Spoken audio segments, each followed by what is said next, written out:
As he stepped out of the elevator, Yi Xin felt refreshed. Even the air seemed better than usual. From beginning to end, he hadn't mentioned where his money came from. He didn't care what the Lin Qingxue family thought. As long as he had money, this family would regret their actions. As for how he got the money, that was secondary. Indeed, as Yi Xin had expected, at Lin Qingxue's home, the whole family had fallen into silence. Bai Lianxiang covered her face, her expression extremely ugly. He actually dared to hit me. He actually dared to hit me. This can't be the end of it. Absolutely not. In her heart, Yi Xin was still the same person she could order around. This impression hadn't changed because of the slap. Second sister, we asked Yi Xin for a favor. Your attitude was too bad. He's not Qingxue's husband anymore, Bai Bo said, somewhat reproachfully. With this scene, Yi Xin would probably be even less willing to agree to his request. If that happened, he would have to change logistics companies and the price would increase significantly, which would be a huge loss for his company. Bai Lianxiang said through gritted teeth. Who does he think he is? I don't know which rich woman would actually take a liking to him. That woman must be incredibly unlucky. Lin Qingxue helped her up. At this moment, Lin Qingxue had mixed feelings. She thought of the time Yi Xin went to Xin High Bank on the day they got divorced, and the time he went to the VIP lounge. And then Yi Xin had gotten together with Zhou Qianqian and had been seen at the Wanhao Hotel. Then, he suddenly transformed and became the CEO of the Shengshi company. Before, she had always thought that this was just a coincidence, but now, she felt that it might not be. After all, the change in Yi Xin's personality had been very obvious. She felt that if it were the Yi Xin of the past, even if they were divorced, he wouldn't have been able to hold his head high in front of them, let alone yell at them or even slap Bai Lianxiang. Of course, there was no point in thinking about all this now. They were already divorced, and Yi Xin's words earlier hadn't left any room for negotiation. Meanwhile, Yi Xin hummed a song as he walked out of the building. Ding, ding, ding. At that moment, his phone suddenly rang. Yi Xin picked it up and saw that it was a strange phone number. He raised the phone to his ear. On the other end, a playful voice said, "Guess who this is?" Yi Xin said speechlessly, "It's Miss Jiang Wanwan, right? That's no fun. You guessed it right away." Jiang Wanwan pouted. "Come out and play." Yi Xin was a little speechless. He knew what Jiang Wanwan was thinking. This woman was just too curious. She was very curious about why Jiang Zhennan was so submissive towards him. Moreover, her personality had changed so much after learning about him. The first time he saw her, she was like a goddess. But after interacting with her in private, especially after she got drunk, "Big sister, don't you work?" Yi Xin said, exasperated. "Your father only has one daughter. You need to study management properly. Otherwise, no one will take over his company in the future. It's not your problem. I'm taking you to see a beautiful woman." Jiang Wanwan grinned. "A beautiful woman?" Yi Xin's eyes lit up. "It's not important whether she's beautiful or not. The most important thing is that I want to go out and play. Send me the address." Tisk. Jiang Wanwan made a tisk sound and hung up the phone, immediately sending Yi Xin a message. After receiving the message, Yi Xin had a look of anticipation on his face as he headed outside. Of course, another reason why he was willing to go was to ensure Jiang Wanwan's safety. After all, she was a target of the Red Lotus right now. The Red Lotus organization was quite unique. They were an assassin organization, and they had 3 of the top 10 assassins on the underground assassin rankings. This was already a very strong presence. However, they never took assassination contracts. The work of this organization was to use all sorts of methods, coercion, or negotiation to get some of the world's rich people to join their organization. Yi Xin left his building and chose to take the subway to his destination. After taking only a few steps towards the subway station, Yi Xin's lips curved into a smile. He turned around as if by accident and looked behind him. Behind him, there were 2 young men following him. Yi Xin could probably guess who they were. It was either Han Shua's people or Chen Fan's people. The only people he had offended right now were these 2, who would do this kind of thing. He didn't pay too much attention to it and took the subway to his destination. His destination was a very tall office building. When Yi Xin arrived, he raised his head and saw 4 big words at the top. Dingxing Group. Yi Xin was stunned. Wasn't the Dingxing Group Jiang Zhennan's company? It turned out that Jiang Wanwan was asking him to come play at their company. He had the urge to turn around and run. At that moment, he suddenly noticed that there was a large group of people in front of the office building, arranging something. There were already a lot of onlookers at the entrance. "Oh, a proposal scene," Yixian said, surprised. Indeed, based on the scene, it was clearly a large-scale proposal scene. There was a sports car parked in an open space. The sports car was covered with flowers, and there was a large bouquet of countless roses in front of it. There were two lines of people standing on the side, holding balloons in their hands. There was a heart made of candles in front of them, and there was a large speaker next to them. Yixian curiously walked closer. At that moment, his phone rang. He picked it up and saw that it was a call from Jiang Wanwan. He answered the phone and said, "Hello. Hello. You haven't arrived yet." Jiang Wanwan said through the phone, "I have arrived. You asked me to come to your company to play? Are you kidding me?" Yixian said speechlessly, "But it's not a loss. There's someone proposing on the ground floor." "Okay, I'll come down to pick you up," Jiang Wanwan said. After hanging up, Yixian edged closer to the crowd. After 2 or 3 minutes, the speaker next to him suddenly started playing music. "The cafe's on the left bank of the Seine. I have a cup in my hand, tasting your beauty. Dear, I fell in love with you from that day on. Happiness comes so easily." The sound echoed throughout the office building, and more people gathered at the entrance. "Whoa, this is a big spectacle. He's really rich," Yixian thought in amazement. Soon, a girl was suddenly pushed out at the entrance. Yixian's heart moved. The female lead is coming out. However, when he looked over, he was immediately stunned. The person being pushed out was actually Jiang Wanwan. "What's going on?" Yixian thought in surprise. Jiang Wanwan's face was a little red. She seemed a little embarrassed to be watched by so many people. Unlike when she was facing Yixian, she was just like how Yixian had seen her for the first time at the Wanhao Hotel. Her expression seemed a little cold. At the same time, her eyes were looking around, as if she was looking for something. Interesting. I'll record a video of her." Yixian pulled out his phone and started recording. He squeezed to the front of the crowd, holding up his phone as he joined the crowd in cheering them on. Soon, Jiang Wanwan saw Yixian. When she saw Yixian holding his phone and filming her with an excited expression, she couldn't help but roll her eyes. At that moment, the car door suddenly opened. A handsome young man wearing sunglasses and holding a bouquet of roses that looked expensive stepped out of the car, smiling. After he got out of the car, 7 or 8 young men in suits immediately followed behind him. The people standing on both sides released their balloons into the air at the same time. The young man was holding a microphone and began singing along with the music. It had to be said that the scene looked very romantic. This man was tall, handsome, and clearly, he was rich. Most women would definitely not refuse a proposal like this. After finishing the song, the man walked up to Jiang Wanwan. Jiang Wanwan's face had already turned red because of this scene. She glared at him and said, "Lan Xing, what are you doing? Aren't you embarrassed?" Lan Xing ignored her. He held the bouquet of roses, then knelt on one knee and raised the roses as he said, "Be my girlfriend." The moment he knelt down, the group behind him all knelt down at the same time, placing their hands together in a prayer-like position. Yixian looked at it and was speechless. He actually found someone familiar in the kneeling crowd. The bruised and battered Chin fan. "Agree, agree, agree. Be my girlfriend." At this moment, Lan Xing seemed to become excited and shouted loudly, "No!" Among the cheers, Jiang Wanwan's cold voice rang out. The cheers immediately fell silent. Everyone was looking at Jiang Wanwan strangely, especially the girls who were watching. They wanted to run over and stand in Jiang Wanwan's position. "Why?" Lan Xing said, frowning. "I've been pursuing you for 5 years." Jiang Wanwan said calmly, "I already have a boyfriend, so please don't bother me anymore." "I don't believe it," Lan Xing said dismissively. "Any man who has approached you has been dealt with by me. How could you have a boyfriend?"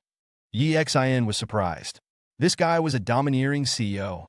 Jiang Wanwan gave him a cold look and said, "He's right here." "What?" Lan Xing's eyes flashed with a cold light. Then he laughed. "Who are you kidding?" At that moment, Jiang Wanwan walked down the steps and walked step by step toward Yixian, who was holding up his phone and filming her. Then, she turned around and looked at Lan Xing and said, "It's him." At that moment, everyone in the scene all turned their eyes towards him. Yixian was stunned. He held up his phone and looked at Jiang Wanwan. At this moment, he understood why Jiang Wanwan had asked him to come. She hadn't called him to come out and play at all. She was completely using him as a gun.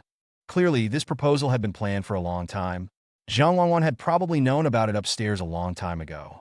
Then, she had called Yi Xin, asking him to be her stand-in. Yi Xin cursed in his heart and wanted to sneak away. Everyone was looking at him. Chen Fan on the ground was also watching everything. When he saw Yi Xin, he was slightly stunned. Why is this guy everywhere? Isn't he Zhou Qianqian's boyfriend?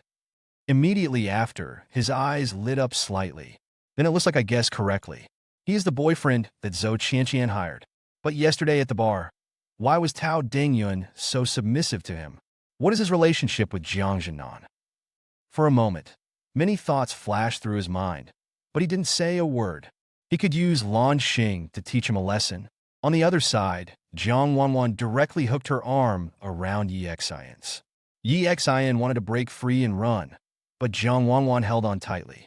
At the same time, she whispered, "You've already helped Sister Qianqian, so you have to help me. Help you my ass." Yi Xin scoffed. When Lan Xing saw Jiang Wanwan linking arms with Yi Xin, his face turned green. He stood up with a dark expression, looking at Yi Xin. Yi Xin coughed and said, "I'm not her boyfriend. Don't misunderstand. I have nothing to do with her." However, it was clear that Lan Xing hadn't listened. He glared at Yi Xin, his eyes seeming to spew fire. "Kid, that's great. You even dare touch my woman. Just you wait." Lan Xing directly threatened him. "Who is your woman? Watch your mouth." Jiang Wanwan glared at him coldly. Then, she looked at Yi Xin. "Honey, let's go to the office. I brought you a love-filled lunch." The last sentence was so nauseating that Yi Xin got goosebumps all over his body. At the same time, Lan Xing's eyes almost popped out. He had pursued Jiang Wanwan for so many years. Jiang Wanwan had never spoken to him in that tone of voice. He was jealous and angry. "You motherfucker," he said through gritted teeth, waving his hand at the same time. In the next moment, several people behind him surrounded them. Jiang Wanwan's eyes turned cold. "Lan Xing, are you planning to attack someone in front of our company? As long as this guy breaks up with you right now, I'll guarantee that he'll leave safely."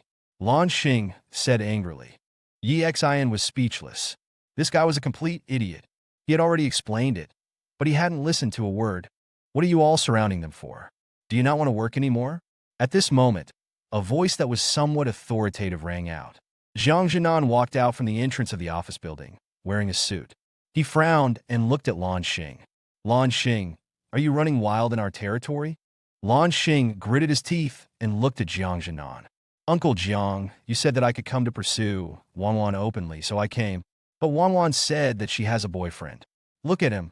Does this kind of person deserve Wanwan?" Jiang Zhennan was stunned for a moment. Then, he looked at Jiang Wanwan. Yi Xin helplessly shrugged at him. However, Jiang Zhennan's eyes flashed with a trace of surprise. And then he looked at Lan Xing and said, "I said that anyone could come pursue Wanwan, but that doesn't include you. You should get lost now, or else I'll call security to kick you out." "Uncle Jiang." Lan Xing's expression changed slightly. "Who is your uncle?" "Get lost," Jiang Zhennan said. Then, he looked at the people who were watching and scolded. "What are you still doing here? Do you not want to work anymore?" A large group of people immediately dispersed. Jiang Zhennan then said, "Didn't you see? Wanwan already has a boyfriend. Don't come looking for her again. Wanwan, come upstairs with me." The smile on Jiang Wanwan's face flashed and disappeared. She continued to act cold as she linked arms with Yi Xin and walked towards the office building. Yi Xin was speechless. It looked like he had no choice but to act as this gun. This Lan Xing didn't have a brain. Even if he explained, he probably wouldn't believe him. So, he simply didn't bother to explain. Lan Xing naturally wouldn't dare to act wild in front of Jiang Zhennan. But as Yi Xin walked past him, he said with a dark face, "You're done for." Yi Xin shrugged indifferently and followed Jiang Wanwan into the office building. In the office building lobby, Jiang Zhennan looked at the two and said, "Ahem, I didn't expect you two to have confirmed your relationship so quickly." Jiang Wanwan's face turned slightly red. She was about to explain when Jiang Zhennan said, "Yi Xin, don't worry. I'm very satisfied with you. I don't have any complaints. Why don't you find some time these next few days to get your marriage certificate? You can have your wedding banquet while you're at it." Yi Xian's lips twitched a few times. Just how much did Jiang Zhennan want to marry his daughter off? Dad! Jiang Wanwan's face turned completely red. She quickly let go of Yi Xian's arm and said, "What are you talking about? I just saw Lan Xing running over to bother me, so I asked Yi Xian to help me deal with him." "Not asked, tricked," Yi Xian said speechlessly. Jiang Zhennan was stunned for a moment. Then he shook his head and said, I'm really old. I don't understand the world of you young people. I don't understand. You two go and chat. I'll go first." With that, he looked at the two meaningfully and turned to leave. "Thank you," Jiang Wanwan said to Yi Xian. "We're even now. You got me into so much trouble." "And we're even?" Yi Xian said speechlessly. "You don't know how terrible this Lan Xing is. I met him in university. Whenever there was a guy who got close to me, he would threaten or beat him. That's why I don't have many male friends now." Jiang Wanwan said, "When I saw him coming today, I could only think of you." As she spoke, she looked at Yi Xian and scoffed. "Also, Xiaowei told me that you ran away yesterday when someone tried to assassinate me. You owe me a favor, so we're even today." Yi Xian smiled wryly. He was naturally lazy, so he couldn't be bothered to explain anything to Jiang Wanwan. He shrugged and said, "Whatever. If there's nothing else, I'll go first." "Are you sure you want to leave? Lan Xing and the others are still outside," Jiang Wanwan said. Yi Xian frowned. "Then forget it. I'll sit here for a bit before I leave." "You're really a coward. No wonder you ran away yesterday. I really don't know why my dad is so polite to someone like you." Jiang Wanwan looked at him, a strange expression on her face. "Forget it. No matter what, you still helped me. I still have to thank you. I'll treat you to dinner tonight, and I'll take you to see a beautiful woman who is as pretty as me." Yi Xian naturally didn't believe her nonsense anymore, but in order to help protect Jiang Wanwan with Chichuyu, he still agreed. "Okay, then come with me to my office. Wait for a bit." As she spoke, Jiang Wanwan turned her head. At this moment, outside, Lan Xing and his group left with dark faces. As for the entrance, which was covered in flowers, they naturally didn't clean it up. The group found a bar, called some girls who worked as hostesses, and started drinking at the bar in the middle of the afternoon. Lan Xing sat there, his right arm around a sexy woman. His face was dark. At this moment, Chen Fan approached him and said, "Brother Xing, don't be angry. That Yi Xian is just a loser." "Yi Xian? Are you talking about that guy next to Wanwan? Do you know him?" Lan Xing asked, surprised, as he looked at Chen Fan. "Yes." Chen Fan politely lit a cigarette for Lan Xing.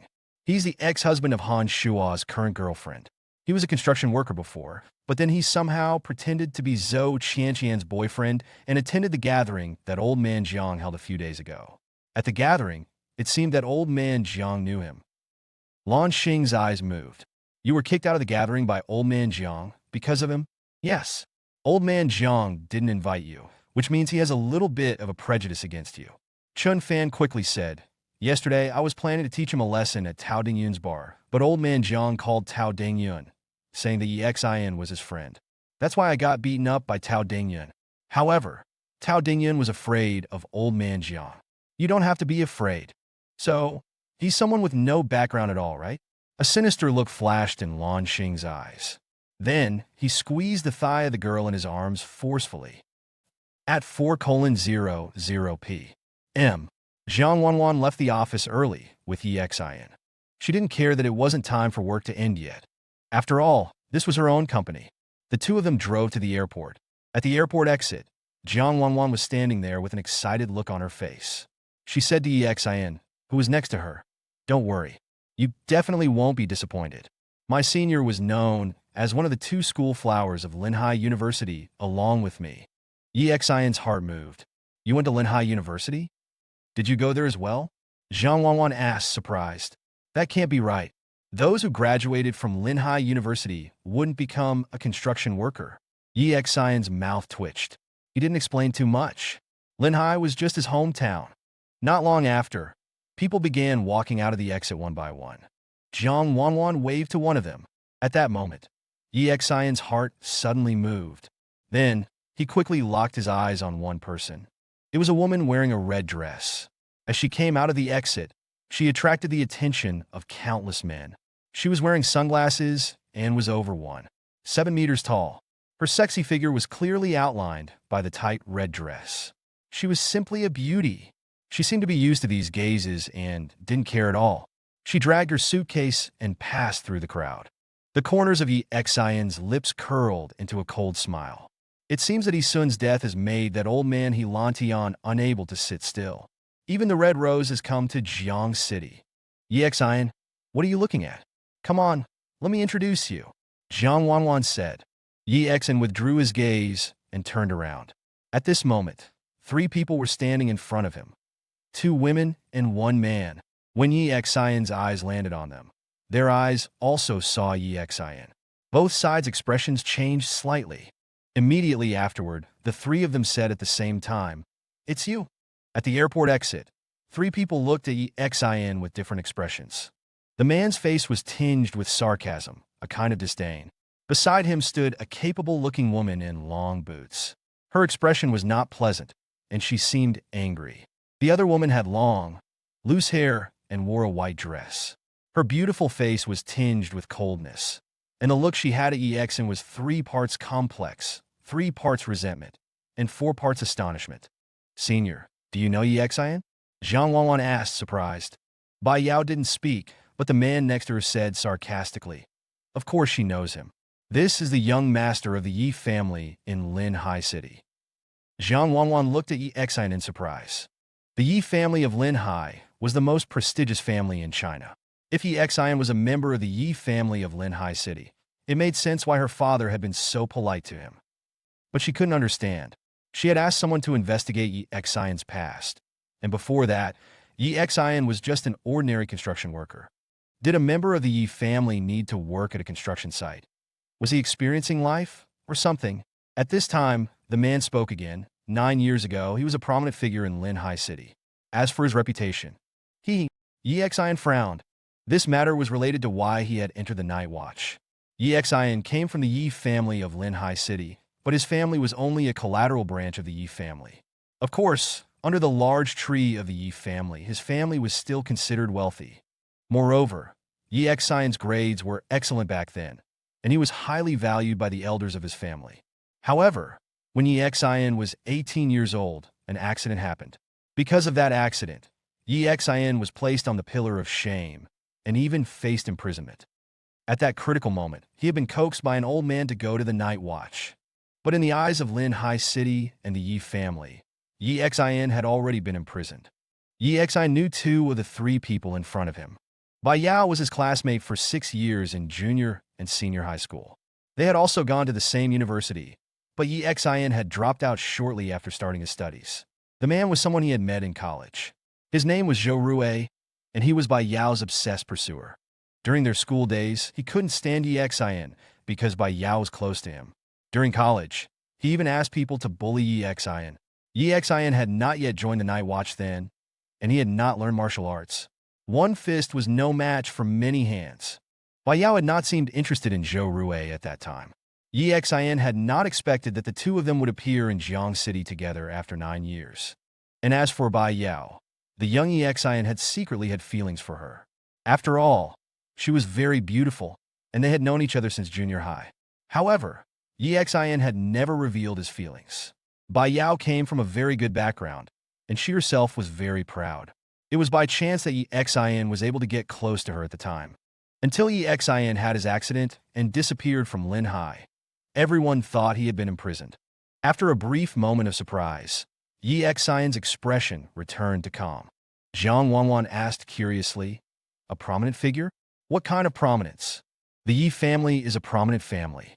As for Yi Xian, he was imprisoned for committing a crime, which made the Yi family lose all face and a large sum of money. Yi Xian's family was removed from the Yi family tree," Zhou Rui said with a sneer. "Am I right, rapist?" As soon as those 3 words came out, Jiang Wanwan was stunned. Bai Yao's expression became even more complicated. Yi Xian frowned. He ignored Zhou Rui's words and glanced at Bai Yao. He said calmly, "I was framed." Bai Yao's expression did not change. She shook her head. "It's in the past. I don't care anymore." Yi Xian nodded. One explanation was enough. It didn't matter whether Bai Yao believed him or not. 9 years had passed, and that little bit of affection had long been buried deep in his heart. Seeing that the atmosphere was a little awkward, Jiang Wanwan coughed and said, "Let's go first. The car is parked outside." Bai Yao nodded and walked toward the airport exit. After taking a couple of steps, she suddenly stopped. She said, "Yi Xian, we're all seniors who want to catch up with Bai Yao. You don't need to come with us?" Jiang Wanwan frowned, but didn't say anything. Yi Xian shrugged, not caring. Zhou Rui looked at Yi Xian with a smug smile. "Yao Yao is right. Your current clothes don't really suit us," Zhou Rui said with a sneer. Bai Yao didn't even turn around. After saying that, she walked outside. Jiang Wanwan smiled apologetically at Yi Xian and followed her out. Zhou Rui stayed behind. Looking at Yi Xian, he sneered, "I thought you would spend the rest of your life in prison. I didn't expect you to come out in only 9 years. Let me tell you, Bai Yao and I are going to get married. But it's pointless to tell you. You're not in the same world as us anymore." After saying that, he gave Yi Xian a disdainful look and ran out. Watching their backs, Yi Xian touched his nose. Indeed, we're not in the same world. Whether it was the Yi family, the Bai family, or even Zhou Rui's family, they were no longer important to Yi Xian. After joining the night watch, he had stayed there for 6 years. At that time, his superiors had told him that as long as he completed his mission in Jiang City, he could return to Linhai. But when he had arrived in Jiang City, he had been injured and lost his memory. 3 years had passed in the blink of an eye. "After things here are finished, I have to go back. There are some things that really need to be settled," Yi Xian said, touching his nose. "And it's been 9 years since I saw my parents." After speaking, he turned around, looked at the map, and walked toward the subway station. After buying a card, he walked into the subway. There were not many people in the subway car, and he randomly found a seat. After a moment, his eyes suddenly narrowed slightly. In his eyes, a fiery red figure walked in from the subway entrance. The moment she walked into the subway, she attracted the attention of many people on the train. Yi Xian also looked over.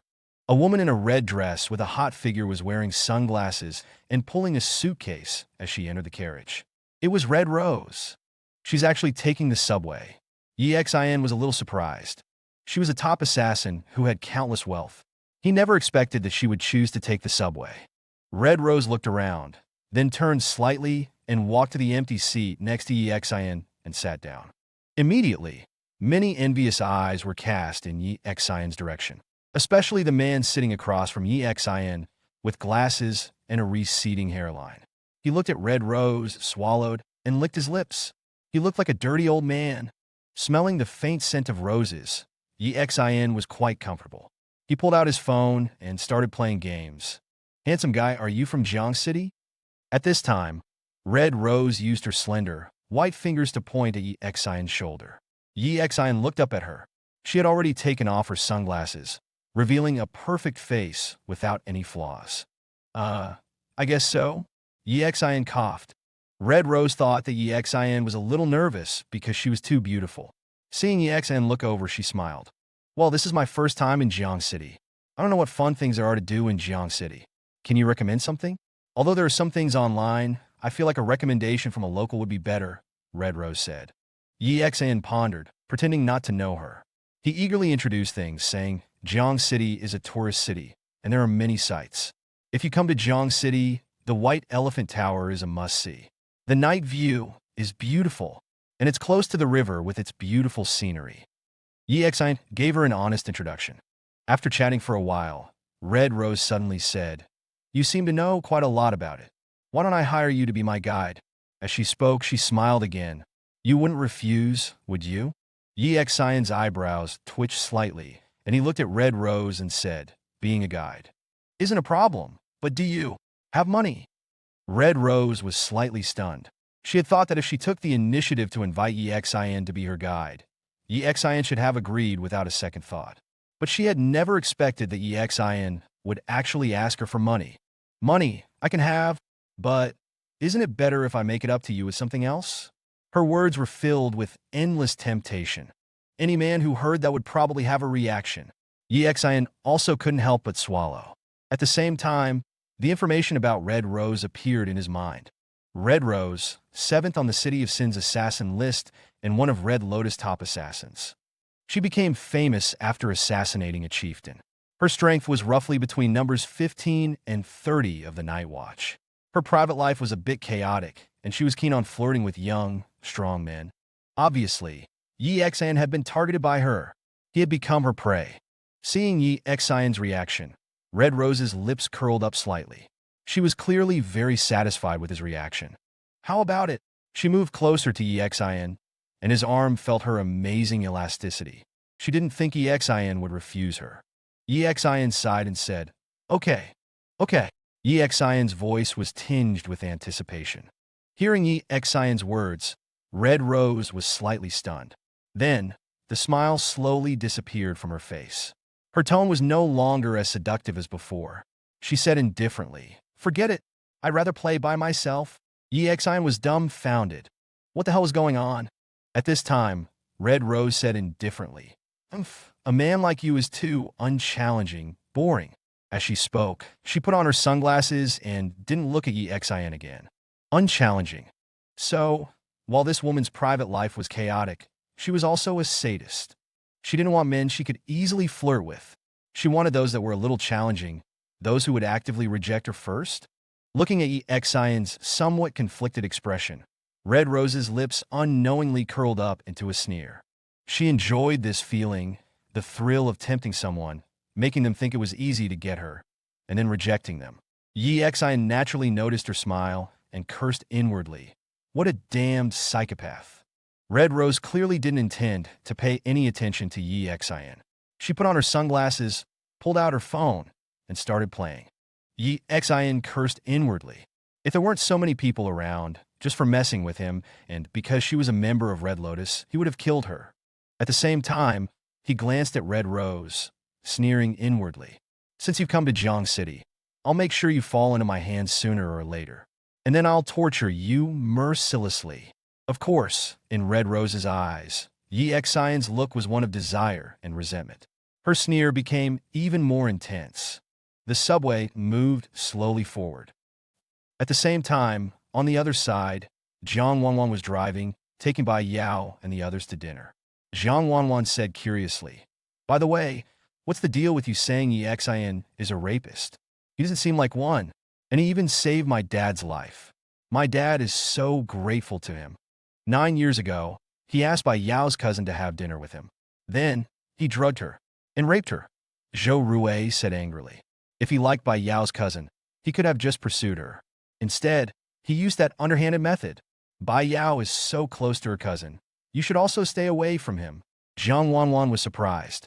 She looked at Bai Yao and asked, "Sister Bai Yao, is this true?" Bai Yao hadn't said a word since getting in the car. She had been looking out the window. Hearing Jiang Wanwan's words, she nodded slightly. That kind of person should be locked up in prison for the rest of their lives. Who knows which woman he'll go after he gets out? Zhou Rui said angrily. He also knew that he couldn't show his face back in Lin High City. That's why he came to Jiang City after getting out of prison. By the way, Wanwan, how did you two meet? Does he work at your company? Jiang Wanwan's mood was complicated. She shook her head and said, "No, we met a bit by chance. He was working at a construction site before, doing work like moving bricks." "Moving bricks?" Zhou Rui burst out laughing. "Haha, that's right. After spending a few years in prison, he doesn't know anything. He can only do that kind of manual labor." Hearing this, Bai Yao slightly frowned, not knowing what she was thinking. Zhou Rui continued, "You still shouldn't associate with him. You're so beautiful. You might be his next target." On the other side, Yi Xian was a bit frustrated when he got off the subway. After that, Red Rose hadn't said a word to him. Like a proud swan, she sat there calmly with her sunglasses on. Yi Xian got off the subway. It was already past 6 in the evening. He went home, and Jiqiuyu and Ming Xiaonan had prepared dinner. After arriving home, Ming Xiaonan looked at the frustrated Yi Xian and asked, "What's wrong?" "Nothing." Yi Xian scratched his head. "Let me remind you, Red Rose has come to Jiang City." In the next moment, Jiqiuyu and Ming Xiaonan both looked up at him at the same time. Ming Xiaonan asked in surprise, "You met her?" Yi Xian nodded. Jiqiuyu snorted and said, "Every time Red Rose goes to a city, she'll seduce a young, strong man to be her partner. Looking at you, It seems like you're upset because Red Rose didn't seduce you. Those pictures of Red Rose make her look like a real beauty. Damn, she could even guess that? He said guiltily. How could that be? I only have you in my heart, Dr. Zhe. I'm upset about something else. Zhichuyu glanced at Exin, and Ming Xiaonan asked, What is it? I met my old classmates from Linhai City, Bai Yao. You should know something about my past, Exin said. Zhichuyu paused. She knew about Exin's past. Hearing this, her expression shifted. Did she say anything to you? She didn't say anything, but the dog next to her wouldn't stop yapping. Exin said helplessly. I was with Jiang Wanwan at the time, and Jiang Wanwan misunderstood as well. I guess it's not possible to appear by her side and protect her secretly. Zhichuyu pondered for a moment and didn't say anything more. She looked at Ming Xiaonan and said, Let's eat. She lowered her head and said, That injustice can't stay with you forever. Since the night watch is letting you stay here for a while, you should go back to Linhai City after things are done in Jiang City and settle things. Exin felt a warmth in his heart and said, I knew it. You still care about me. Zhichuyu didn't pay any attention to Exin. After dinner, he and Ming Xiaonan went out. Nothing happened that night. The next day, Exin slept in until past 10 o'clock. He was awakened by a phone call from Gang. Hello? Exin answered the phone and asked, What's wrong? You need to come to the company. There's a woman who barged in. She was yelling at the company gate, saying that she's your mother-in-law, that her family owns half the company's shares, and that we should sign a contract with that by Bo's company. Gang said, She said that she's your mother-in-law. We were too embarrassed to use force. Exin was dumbfounded. He didn't expect Bai Lianxiang to be so shameless as to go to his company and make trouble. What a shrew! Is she still making a scene? Exin asked. Lin Qingxue has managed to calm her down for now. She's sitting in my office. Gang said helplessly. Exin nodded. He got out of bed, did a quick wash, and took a taxi to the company. The company seemed pretty normal, but when Exin appeared, many people were secretly looking at him with different expressions. This was actually the first time that Exin had appeared at the company as the boss. Some people even took the initiative to greet him, calling him boss. Exin smiled in acknowledgement. Soon, he arrived at Gang's office. Gang was standing at the door. Seeing Exin arrive, he smiled wryly and said, Your mother-in-law is no pushover. It's okay. I'll handle it. I'm sorry to have troubled you, Exin said. That trouble isn't anything. Now that I think about it, I didn't expect you to be connected to Jiang Zhennan. With the business that he gave us, the company's value will surely double this year. Gang said with a smile, not even paying attention to Bai Lianxiang in the office. Yes, he was a little envious. As the largest logistics provider in Jiang City, he had long wanted to work with Jiang Zhennan's company, but he had never succeeded. But when Exin had arrived, Jiang Zhennan had taken the initiative to call, giving them a tremendous amount of business. Exin laughed and said, That's just a small matter. You go ahead and get busy. I'll take care of this. Then he opened the door. Inside the room, Bai Lianxiang was sitting in Gang's office chair with her arms akimbo. On the sofa next to her, Bai Bo and Lin Qingxue were sitting. Seeing Exin walk in, she glared at him and said, Exin, I've checked. This company is the common property that you and Qingxue obtained after marriage, and Qingxue owns half of the shares. So, you have to sign a cooperation agreement with my brother, and we want to share the profits. Her tone was very strong. Looking at Exin, she said, Also, you slapped me yesterday. You need to compensate me for that. Bai Bo also said, Yeah, Exin, you can't be such a turncoat. You were married to Qingxue for 3 years, and her father saved your life. Although you're divorced, I think you should take care of us. I've encountered shameless people before, but I've never seen such a shameless family as you. Exin said with a smile, looking at Bai Lianxiang. This company was purchased after I divorced her. It has nothing to do with Lin Qingxue, and even less to do with you. Doesn't it? If you don't give it to me today, I won't leave. I'll come to your company every day and make a scene, Bai Lianxiang said with a sneer. Exin sighed. He looked coldly at Bai Lianxiang and then said to the outside, Security. Soon, several people wearing security uniforms ran in. Bai Lianxiang glared at them and said, What are you going to do? My daughter owns half of your company's shares. It all makes sense in court. If you dare to touch me, you can forget about working here. Exin looked at her indifferently and said, Throw them out. He didn't want to waste time talking to such a shrew. Xin, you're going too far. Regardless, they saved your life, Bai Bo said quickly. Throw that person out too, Xin said, pointing to Bai Bo. Bai Bo's expression changed. They had thought that if they made a scene, Xin would take their reputation into consideration. Even if they didn't get any shares, he would probably sign the contract. They never expected that Xin wouldn't waste time talking to them at all. As he spoke, Xin's gaze slowly landed on Lin Qingxue. Lin Qingxue couldn't help but tremble slightly. Then Xin said indifferently, You can pack your things and go find another job. Our company can't afford to employ someone like you.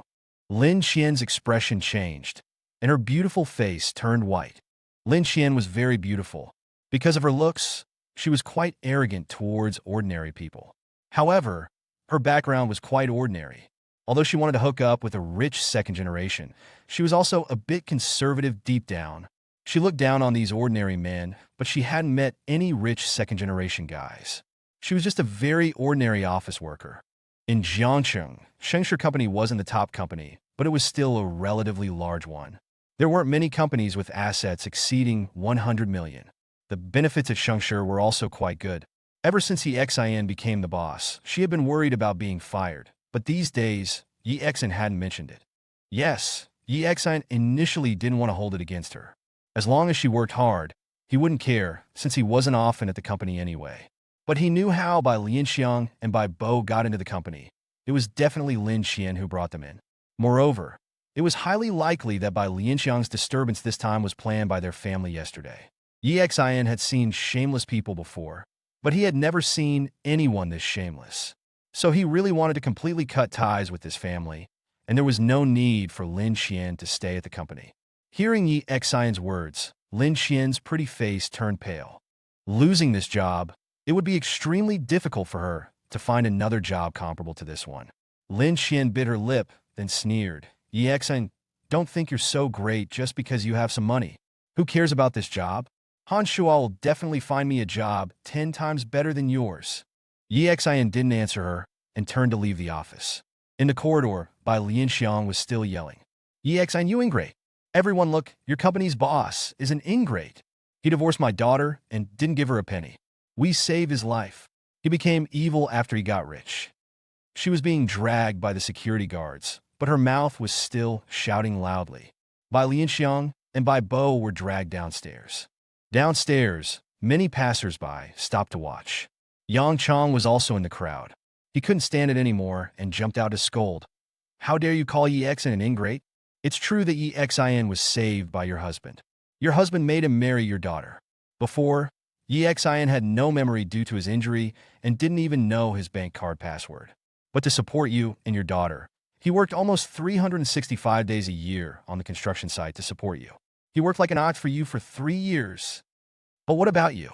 Your daughter cheated on him during their marriage, hooking up with a rich second generation, and then you immediately kicked Xin out. The house Xin worked hard to buy was also in your name, and you directly threw him out. Yang Chong cursed loudly. He didn't have a penny on him.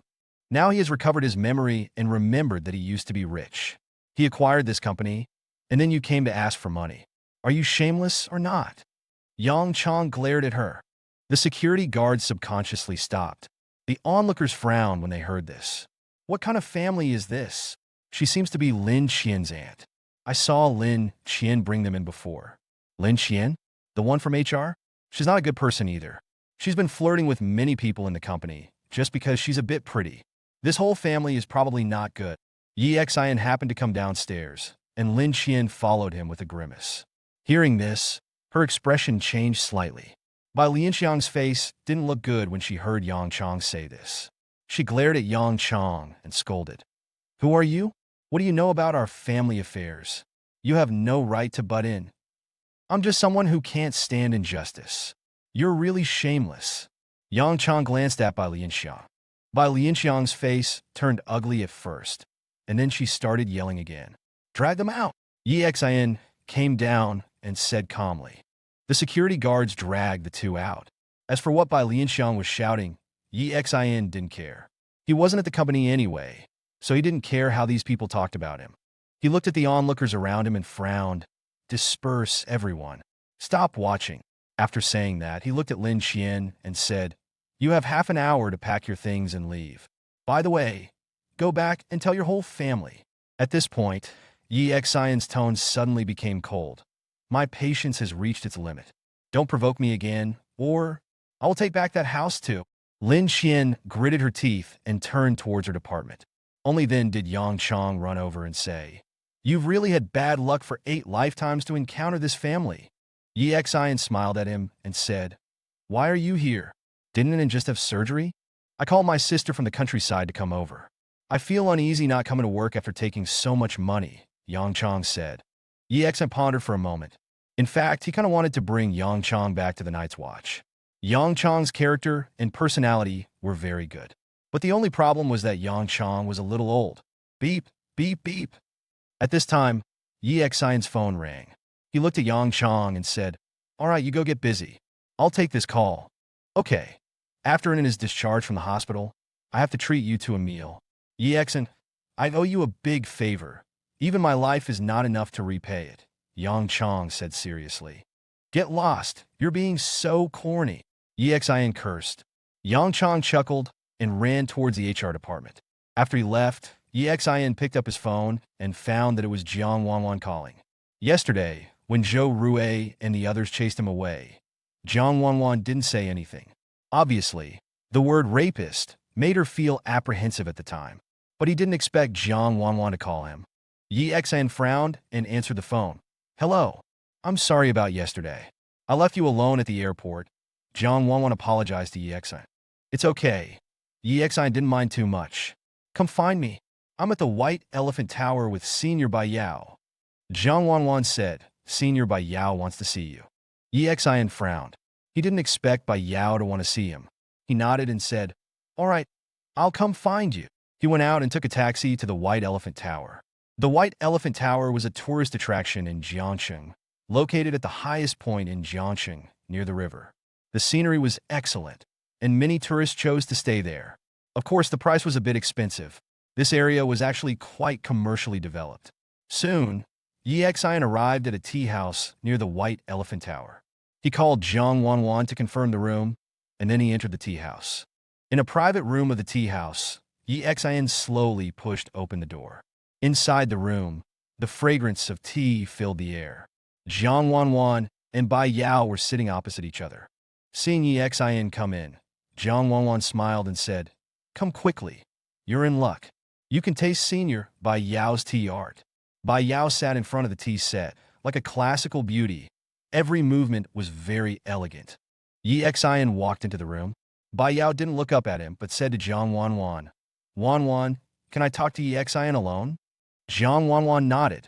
Then I'll wait for you outside. She glanced at Yi Xian curiously and left the room. After she left, Bai Yao looked at the seat opposite her and said, sit. Yi Xian nodded and sat down opposite her. Bai Yao pushed a cup of tea towards him. Yi Xian didn't say anything. He picked up the tea, drank it in one gulp, and smacked his lips. Seeing his actions, Bai Yao frowned, then shook her head. You've really changed a lot. You used to like drinking tea and new tea art. Yi Xian scoffed in his heart. He used to like the tea ceremony because Bai Yao liked it, so he secretly learned about it. But in the world of the Night's Watch, there was no time for him to slowly enjoy tea. It's been 9 years. It's normal to have some changes, Yi Xian smiled. Bai Yao tucked a strand of hair behind her ear, then raised her head and looked at Yi Xian for the first time. I'm getting married. To Zhou Rui. I know. Yi Xian nodded. Zhou Rui already showed off to me yesterday. I don't like him, Bai Yao said again. But I don't like him. Bai Yao looked up at Yi Xian, her beautiful eyes still calm and serene as she spoke. Yi Xian frowned. If you don't like him, then don't marry him. Bai Yao sighed and shook her head. It's not that simple. My family's company is having some trouble, and it just so happens that Zhou Rui's family can help. Their condition is that I marry him. I want to refuse, but I can't. In wealthy families, such things are often involved. Yi Xian frowned and asked, so, you want me to help you? Bai Yao shook her head. What can you do to help me? If you hadn't gone through what you did back then, if your grades were still good and you were valued by the Yi family, maybe you could have helped me. Yi Xian was speechless. In fact, he didn't think much of the Zhou family at all. He had a diamond card from the Xinhai Bank. During his 6 years as a night watchman, he had built up a terrifying network of contacts and had many businesses both domestically and abroad. Moreover, he had the behemoth that was the night watchman backing him. Although he hadn't returned to River City, his parents were, in fact, always well taken care of by him. Perhaps I really can help. Yi Xian rubbed his nose. Bai Yao frowned, then said, Yi Xian, you should know that I don't have many male friends, or any at all, really. You were the only one once. 9 years have passed, and I don't want to bring up what happened back then. My cousin is already married, and you've finally been released from prison. I talked to Wanwan last night and asked her to introduce you to her company. Try to be a good person from now on. Yi Xian chuckled wryly. Clearly, Bai Yao hadn't listened to him when he said he was framed yesterday.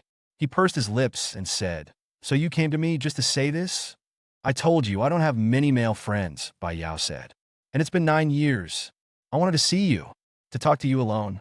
Zhou Rui was there yesterday, and he would have been upset if I had said these things in front of him. Yi Xian's heart stirred slightly. He looked up at Bai Yao. 9 years had passed, and Bai Yao had aged a little, but her personality seemed unchanged. The aloofness and elegance in her bones were still there. Bai Yao saw Yi Xian looking at her, and her face flushed slightly. Do you really not want to marry Zhou Rui? Yi Xian asked again. What does it matter if I don't want to? We're already engaged, Bai Yao said. If I don't marry him, my family will suffer huge losses. They won't allow it. Yi Xian smiled faintly. I understand. Bai Yao frowned slightly when she heard Yi Xian's words, and then shook her head. She didn't think Yi Xian could do anything. She shook her head and said to the outside, Wanwan, come in. Jiang Wanwan walked in, 2 shallow dimples appearing on her face. You guys finished talking so quickly. Bai Yao nodded and stood up. We should get going. Otherwise, it'll be troublesome if Zhou Rui asks about it later. Yi Xian's expression shifted slightly, and then he nodded. All right, I'll see you off. Jiang Wanwan paid the bill, and the 3 of them left the tea house and headed towards the parking lot next door. Not long after leaving the tea house, Yi Xian's eyebrows twitched. He felt someone following him again. After seeing Jiang Wanwan and the other off, Yi Xian slapped his forehead. Damn, I forgot to ask them what they're doing in River City. At the same time, 2 people approached him from behind, and one of them tapped him on the shoulder. What's up? Yi Xian asked calmly. Our brother Xing wants to see you, the person said, looking at Yi Xian. Brother Xing? Lan Xing? He remembered Jiang Wanwan using him as a shield. He had asked Chiyu about this Lan Xing yesterday and found that his family was also quite prominent. Jiang Zhennan was the publicly known richest man in River City, but Lan Xing's family was actually not much worse off. River City was only so big, and the 2 families competed in business, so their relationship wasn't very good. As wealthy people in River City, and of similar age, Lan Xing and Jiang Wanwan had known each other since childhood and had mostly attended the same schools. After entering university, Lan Xing began to pursue Jiang Wanwan. Yes, Lan Xing also graduated from Linhai University, the top university in the country, where many wealthy people sent their children. I'm free anyway, so I might as well take care of this trouble. Yi Xian rubbed his nose and said to the 2 men, Lead the way. His words actually surprised the 2 men. They had expected Yi Xian to refuse, and then they would have threatened him and shown off their skills. However, Yi Xian agreeing saved them a lot of trouble. One of them grinned and said, Follow us. He then shoved Yi Xian. Yi Xian smiled and followed them to a car. Kid, you got guts. Do you think you can have a woman like Jiang Wanwan? After starting the car, one of them sneered, Let me make it clear to you. She's Brother Xing's reserved wife. Yi Xian smiled and ignored him. You can still laugh. You'll be crying when you see Brother Xing, the man said with a vicious look on his face. Of course, this had no effect on Yi Xian. He was getting a free ride back to the city, which was a huge win. The car drove for about half an hour before stopping at a repair shop. Several luxury cars were parked at the entrance. After Yi Xian got out, one of the men who had been following him shoved him and said, Get in. Yi Xian walked in through the main entrance and found that it was quite large inside. It looked like a repair shop from the outside, but inside there was everything. There were tennis courts, a small basketball court, and several mezzanines. In the main hall, there were at least a dozen luxury cars. In the middle of the area, there was a large open space with several sofas. About 10 to 20 young men and women were sitting on the sofas. Yi Xian looked over and saw several familiar faces. The most eye-catching one was, of course, Lan Xing with his blue hair. And next to him sat Zhou Rue. Yes, Yi Xian never expected Zhou Rue to be here. Next to him was a beautiful girl in revealing clothes, and Zhou Rue had his arm around her waist. Yi Xian frowned slightly when he saw this. Zhou Rue was also slightly surprised when he saw Yi Xian. Besides them, there were several other familiar faces, including Chun Fan and Han Shuo, whose injuries hadn't fully healed. He had seen the other men at the gathering of rich kids last time. When he entered, Lan Xing was bragging, "Brother Rue, I'm not bullshitting you. I spent a lot of money on this place. You won't find a better place for car modifications in the country. All my buddies' cars are modified here." "Brother Xing, we brought him," the two men who brought Yi Xian said. Yi Xian was pushed to the middle of the group. Zhou Rue looked at Yi Xian with a half smile and said, "So this is Wanwan's boyfriend you were talking about?" Lan Xing was taken aback and asked Zhou Rue, "Brother Rue, you know him?" "I do," Zhou Rue said cheerfully, "but don't worry about me. Handle it however you want. I'm not close to him. In fact, we have a bit of a grudge." Lan Xing breathed a sigh of relief. He sat there with his legs crossed, looking down at Yi Xian, and said, "Kneel." The eyes of the 20 or so people all fell on Yi Xian. The women were all quite beautiful and dressed provocatively. They seemed accustomed to this and watched Yi Xian with amusement. Chun Fan and Han Shuo sat there, gloating at Yi Xian's misfortune. You think that old bastard Jiang Zhennan can protect you? I'm not a coward like Tao Dingyun," Lan Xing said, his face darkening. "I told you to kneel when you speak. Can't you understand?" As he finished speaking, several people nearby took baseball bats, steel pipes, tennis rackets, and the like and took a few steps forward. Yi Xian rubbed his nose, a faint smile on his face.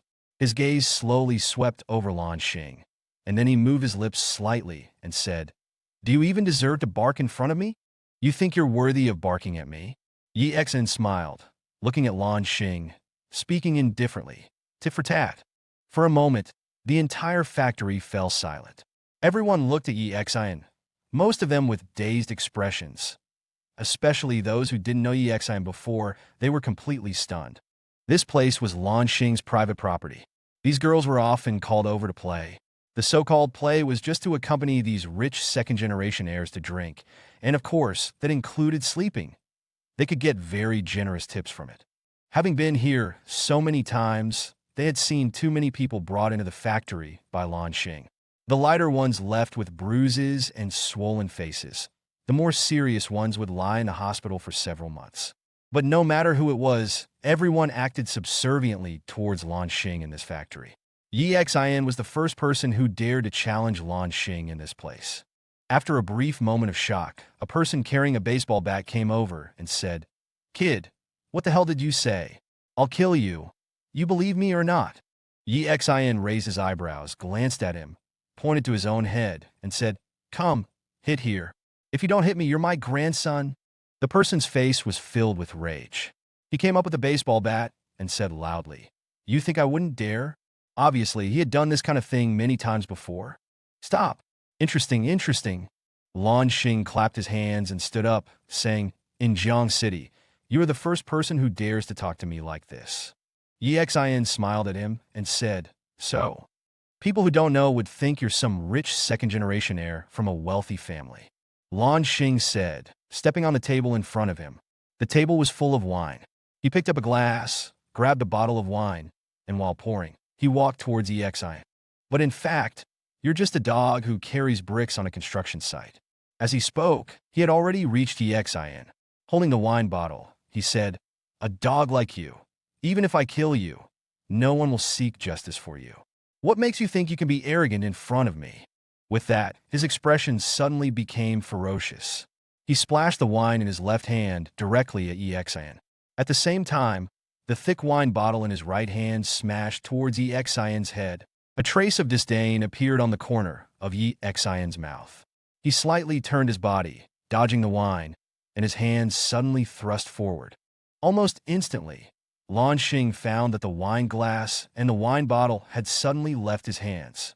Yi Xian's body suddenly spun, and the wine glass accurately caught the spilled wine in the air, while his right hand swung high. Bang! The next moment, the wine bottle landed on Lan Xing's head. Crash! The heavy wine bottle shattered instantly.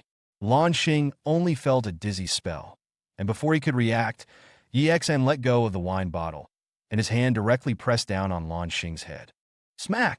He pressed Lan Xing's head down, smashing it onto the coffee table. In the horrified gazes of the crowd, he extended his foot and stepped on Lan Xing's face. At the same time, he shook the wine glass in his left hand, raised it slightly, took a sip, and said, "Good wine, can't waste it." Yes, he had caught every drop of the spilled wine, and from smashing the bottle on Lan Xing's head to stepping on his face on the table, it was all done in one smooth motion. Everyone was completely stunned. Yi Xian's move was completely beyond their imagination. They had no idea how Yi Xian did it. Losing my memory these past 3 years has softened my personality quite a bit. At the same time, Yi Xian sighed inwardly. I actually held back. If this was 3 years ago, this guy would probably be lying in the hospital for the rest of his life. Everyone was still in a daze, not even reacting to speak. It wasn't until blood started to flow from Lan Xing's head, covering his face and spreading onto the table. Along with Lan Xing's painful groans, the surrounding people finally came to their senses. Ah!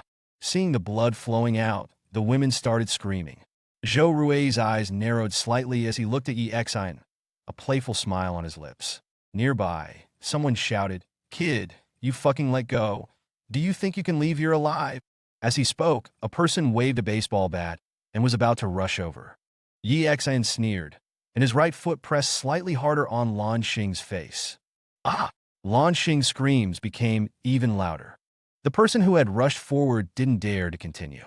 A trace of disdainful smile appeared on Yi Xian's lips. He then looked down at Lan Xing and said, "Oh, you're bleeding. Let me disinfect it for you." "What are you doing? Stop!" one of Lan Xing's men exclaimed in alarm. But Yi Xian obviously didn't intend to listen to him.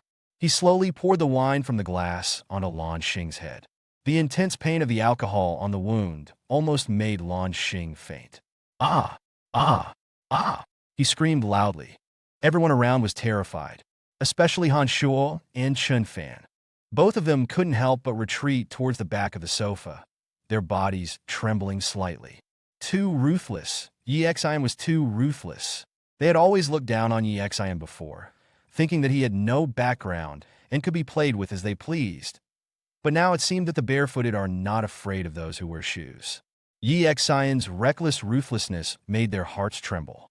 If Yi Xian had treated them like this before, how painful would it have been? More than 20 people, but at this moment, not a single one dared to step forward. Zhou Rui still narrowed his eyes. He was one of the more calm ones among everyone. He crossed his legs, with a faint smile on his lips, thinking to himself, "Ruthless, yes, but so what? He's just a migrant worker now. There are many ways to deal with you." Lan Xing is really stupid. Yi Xian didn't know what he was thinking, nor did he care. He lowered his head, looked at Lan Xing, and said calmly, "Hey, I explained it to you yesterday. I have nothing to do with Jiang Wanwan. You just wouldn't listen. You called me here today, and I was planning to explain it to you properly, but you called so many people to attack me. Look at your brothers. Each one more cowardly than the last. I've already beaten you up like this, and they still don't dare to come up." The people around them twitched their mouths. "Yi Xian, do you know who I am? You really don't want to live?" Lan Xing gritted his teeth, enduring the pain, and said, "So you still plan to take revenge on me?" Yi Xian looked at him with a smile. "Consider this a lesson. I'm not one to cause trouble, but I'm not afraid of trouble coming to me either. If you insist on coming after me later, you're welcome to. It'll be good to get some exercise, otherwise it's quite boring." With that, he glanced at Zhou Rui. Zhou Rui also looked at him, with a hint of mockery. Yi Xian slowly lowered his foot, then shrugged and said, "That was a good workout. I feel much better. Now that things are settled, I'll be going. Oh, and a reminder, if anyone tries to attack me when I'm leaving, I guarantee you'll end up worse than Lan Xing." With that, he swaggered towards the exit of the factory. "Kid, you think you can leave here alive?" someone roared. Although he roared, no one rushed up. The scene just now had really scared them. Yi Xian stopped, then turned around, looked at the person who had roared with a smile, and asked, "Who was it that just roared?" To his surprise, no one dared to admit it. Yi Xian was dumbfounded. These people, used to bullying others, were cowards when they encountered someone ruthless. Yi Xian chuckled. Then his gaze swept to Han Shuo and Chen Fan. The two of them looked at this gaze. Their faces changed drastically, and cold sweat immediately flowed down. The two men, recalling the scene of Yi Xian dealing with Lan Xing just now, felt their scalps tingle. It wasn't us, they quickly said. Yi Xian grinned at them, but didn't make a move. Instead, he turned and walked outside. It wasn't until Yi Xian's figure disappeared from the factory that Chen Fan and Han Shuo slightly relaxed. Their backs were soaked with cold sweat. The others quickly helped Lan Xing up and asked, "Lan Xing, are you okay?" Lan Xing covered his head, still feeling bursts of stinging pain. Zhou Rui stood up and said, "Hurry up and take him to the hospital to get bandaged. If he keeps bleeding like this, he might lose his life." The factory was once again thrown into chaos. An hour later, in a hospital in Jiang City, Lan Xing walked out with a bandage wrapped around his head. His expression was extremely ugly. There were only two people left in the hospital now. One was Zhou Rui, and the other was a young man of about 18 or 19. "Brother Xing, are you all right?" The young man rushed up when he saw Lan Xing come out. "A slight concussion. I'll probably need to rest for a while." Lan Xing's face was dark as he looked at Zhou Rui and said, "Brother Rui, sorry to make a fool of myself in front of you." Zhou Rui waved his hand and said, "You just underestimated Yi Xian. He's always been strong since he was a kid, and he spent many years in prison. He still has that ruthlessness in him. It's normal for you to suffer a loss without knowing that. But why did you have to deal with someone with no background yourself?" Lan Xing's expression fluctuated, and he gritted his teeth, saying, "Those cowards." Then he snorted coldly, "This matter is definitely not over." Zhou Rui's face showed a look of satisfaction, and he said, "Coincidentally, I know some people. They specialize in crippling people, even killing them. As long as you pay them enough, they are very professional in this regard." Lan Xing's expression changed, and he said, "No need for your introduction. There are people like that in Jiang City too." Meanwhile, at a tea house by the river in Jiang City, Chen Fan and Han Shuo sat there without speaking, both very silent. They were just ordinary rich second generations. They enjoyed bullying those who were timid because they had money, but they were still far behind top-tier rich second generations like Lan Xing in Jiang City. Just now, Yi Xian's ruthlessness had scared them. They remembered Yi Xian's threat at the Marriott Hotel. They hadn't taken it seriously at the time, but after what happened to Lan Xing, they had to reconsider. Chen Fan looked at Han Shuo and said, "Han Shuo, this Yi Xian is like someone who has nothing to lose. He's also particularly ruthless. From what we saw just now, he's trained. And didn't Zhou Rui say he committed a crime before and spent a few years in jail? If we provoke someone like him, and he goes crazy, even if he takes one of us down with him, we lose. He's just a bricklayer. Maybe he'll work for Jiang Zhennan in the future because of their connection, but it's still not worth it." He continued, looking at Han Shuo, and he was very angry when we talked about Lin Qingxue behind her back last time. He probably still has feelings for her. Yes, in their view, Yi Xian had endured Lin Qingxue's demands for 3 years. If it wasn't true love, he couldn't have persisted for so long. He even left with nothing when they separated. He was just a simp. Han Shuo's expression fluctuated. Then he took out his phone, dialed a number, and said, "Hello? Xinhai Bank? I'm Han Shuo. I have a silver card with you. It's like this. I bought some funds with my bank card last time. Could you please transfer all those funds back to me now?" After a brief conversation, he breathed a sigh of relief and called Lin Qingxue. Soon, Lin Qingxue answered the phone and said, "Hello? Honey, you finally decided to call me? I'm at home. Where are we going on a date today?" Han Shuo said coldly, "I'm just calling to tell you. Let's break up. I'll come and take the car later. I've also transferred the funds back to my own account." "What?" Lin Qingxue's expression changed drastically. "What do you mean? What happened?" "Nothing. I just told my parents about you. They said your background is too low, and you're just after our family's money. They think we're not suitable for each other," Han Shuo said calmly. "Also, we've been together for so long, and you're still not willing to spend the night with me outside. I think you're just stringing me along." He was very experienced in breaking up. He had dated countless girlfriends over the years. Lin Qingxue was dumbfounded. She quickly said, Han Shua, don't do this. I really love you. I'm willing to spend the night with you. How about I don't go home tonight? Han Shua swallowed, but remembering the scene earlier, he shook his head and said, forget it. I won't waste your time anymore. Let's just break up. Leave the car in the garage. I'll come get it tomorrow. I have a spare key. With that, he hung up the phone without waiting for Lin Qingxue to speak. In the Garden District at Lin Qingxue's home, she was sitting in the living room watching TV. After the call ended, she immediately called back. Then she found that the line was always busy. Obviously, her number had been blacklisted. She sent a WeChat message, but she had also been deleted as a friend. What? Lin Qingxue's mind went blank, and she burst into tears. While Yanxiang, who was busy in the kitchen, heard the crying and rushed out, asking, Qingxue, what's wrong? Lin Qingxue looked up at Bai Yanxiang and said, Mom, Han Shua wants to break up with me. He's already secretly transferred the funds he bought for me back to his account, and he's coming to take the car he gave me too. Bai Yanxiang was stunned for a moment. Then her expression changed, and she said, if you break up, who will give us money? Lin Qingxue was taken aback, and then she looked at Bai Yanxiang with a slightly puzzled look.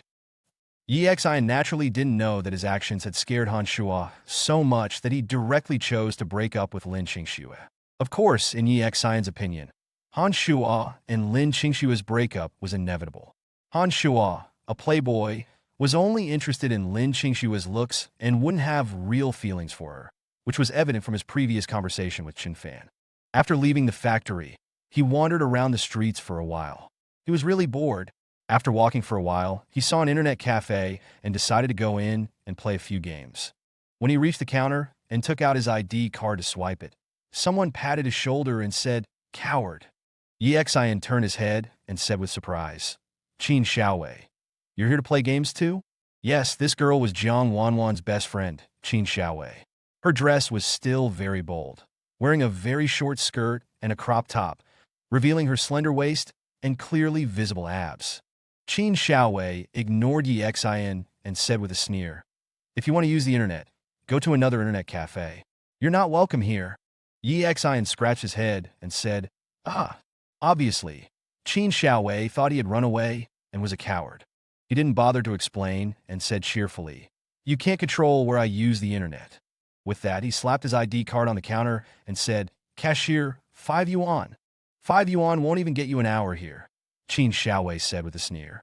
And you're not welcome in this internet cafe. You're really nosy, Yixin said speechlessly. I can use the internet wherever I want. It's none of your business. I might not be able to control you elsewhere. But here, if I say no, it's no, because I own this internet cafe. Qin Xiaowei said coldly, looking at Yixin, because I'm the owner of this internet cafe. Qin Xiaowei said calmly. Yixin was stunned. It made sense that the owner of an internet cafe would not allow him to surf the internet there. He coughed and said, all right then, I'll leave. Also, stay away from Wanwan from now on. Qin Xiaowei snorted again. If I see you near her again, I'll beat you up. Yixin turned his head, his eyebrows twitching slightly. In fact, Qin Xiaowei was pretty skilled. She had definitely trained since she was a child, but her skill was nothing compared to Yixin. He shrugged and prepared to walk toward the door. Bang! At that moment, there was a loud sound. Yixin was surprised and looked toward the entrance. He found that several people were coming up the stairs, and the leader was Tao Dingyun from the Mingmei bar. Beside him was a bald, middle-aged man with a bruised face and sandbags tied to his arms. Yixin was slightly surprised. He didn't leave.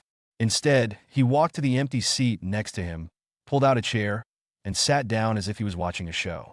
Seeing Yixin's expression, Qin Xiaowei snorted, then fearlessly looked at Tao Dingyun. Qin Xiaowei, you've got some guts, Tao Dingyun said with a sneer. The people behind him walked in, kicking aside anything they saw along the way. Clearly, they had come to cause trouble. Put your feet on the ground properly. If you want to use the internet, swipe your card. If not, get out. Qin Xiaowei didn't seem too afraid. She stood there, snorting coldly. Tao Dingyun looked at Qin Xiaowei, sneered, and asked the middle-aged man next to him, Uncle Lin, this little girl is the one, right? The bald middle-aged man nodded and said, that's right. Qin Xiaowei frowned slightly when she looked at the middle-aged man. Qin Xiaowei, I was pretty polite to you when you came to my bar, right? I even gave you discounts when I should, Tao Dingyun said with a sneer. But this person is my uncle's guest. I think you know very well who my uncle is. Uncle Lin was enjoying himself, drinking at my bar, but you gave him a black eye. What do you mean by that? If you don't give me a satisfactory explanation today, I'm afraid this internet cafe of yours will have to close, Tao Dingyun said, looking at Qin Xiaowei. Qin Xiaowei sneered. This old man was trying to touch me himself. Is it my fault? Tao Dingyun glanced at Qin Xiaowei and said with a sneer, You dress so sexily every day when you go to the bar. Isn't that so people can see you? Isn't that so you can hook up with handsome guys? If you're allowed to dress like that, why aren't others allowed to fantasize about you? If you're allowed to hook up with handsome guys, why aren't others allowed to hit on you? Beside him, Yi Xn nodded in agreement, thinking, that's a rough way of putting it, but not completely wrong. Qin Xiaowei sneered. He asked me to drink with him, and I refused. But he tried to touch me, so I retaliated. The middle-aged man stood there and snorted. Xiaoyan, you handle this yourself? Tao Dingyun looked at the middle-aged man with apprehension, then looked at Qin Xiaowei and said, I don't care why you attacked him. The fact of the matter is that you hit my Uncle Lin. This isn't over. Even old Master Jiang would have to be polite to my Uncle Lin. Yi Xian looked at the middle-aged man in surprise. It was clear that this guy was probably similar to Tao Dingyun's uncle. He had a background in the underworld. Yi Xian could feel the ruthlessness coming off of him. Yi Xian sized him up and then smirked. Qin Xiaowei frowned and said, Then what do you want to do? I'll pay compensation. Yi Xian was surprised. He didn't expect that Qin Xiaowei's personality was actually that of someone who would give in. It seemed that no one dared to provoke Tao Dingyun's uncle, Wang Zhun, in this part of Jiang City. Pay compensation?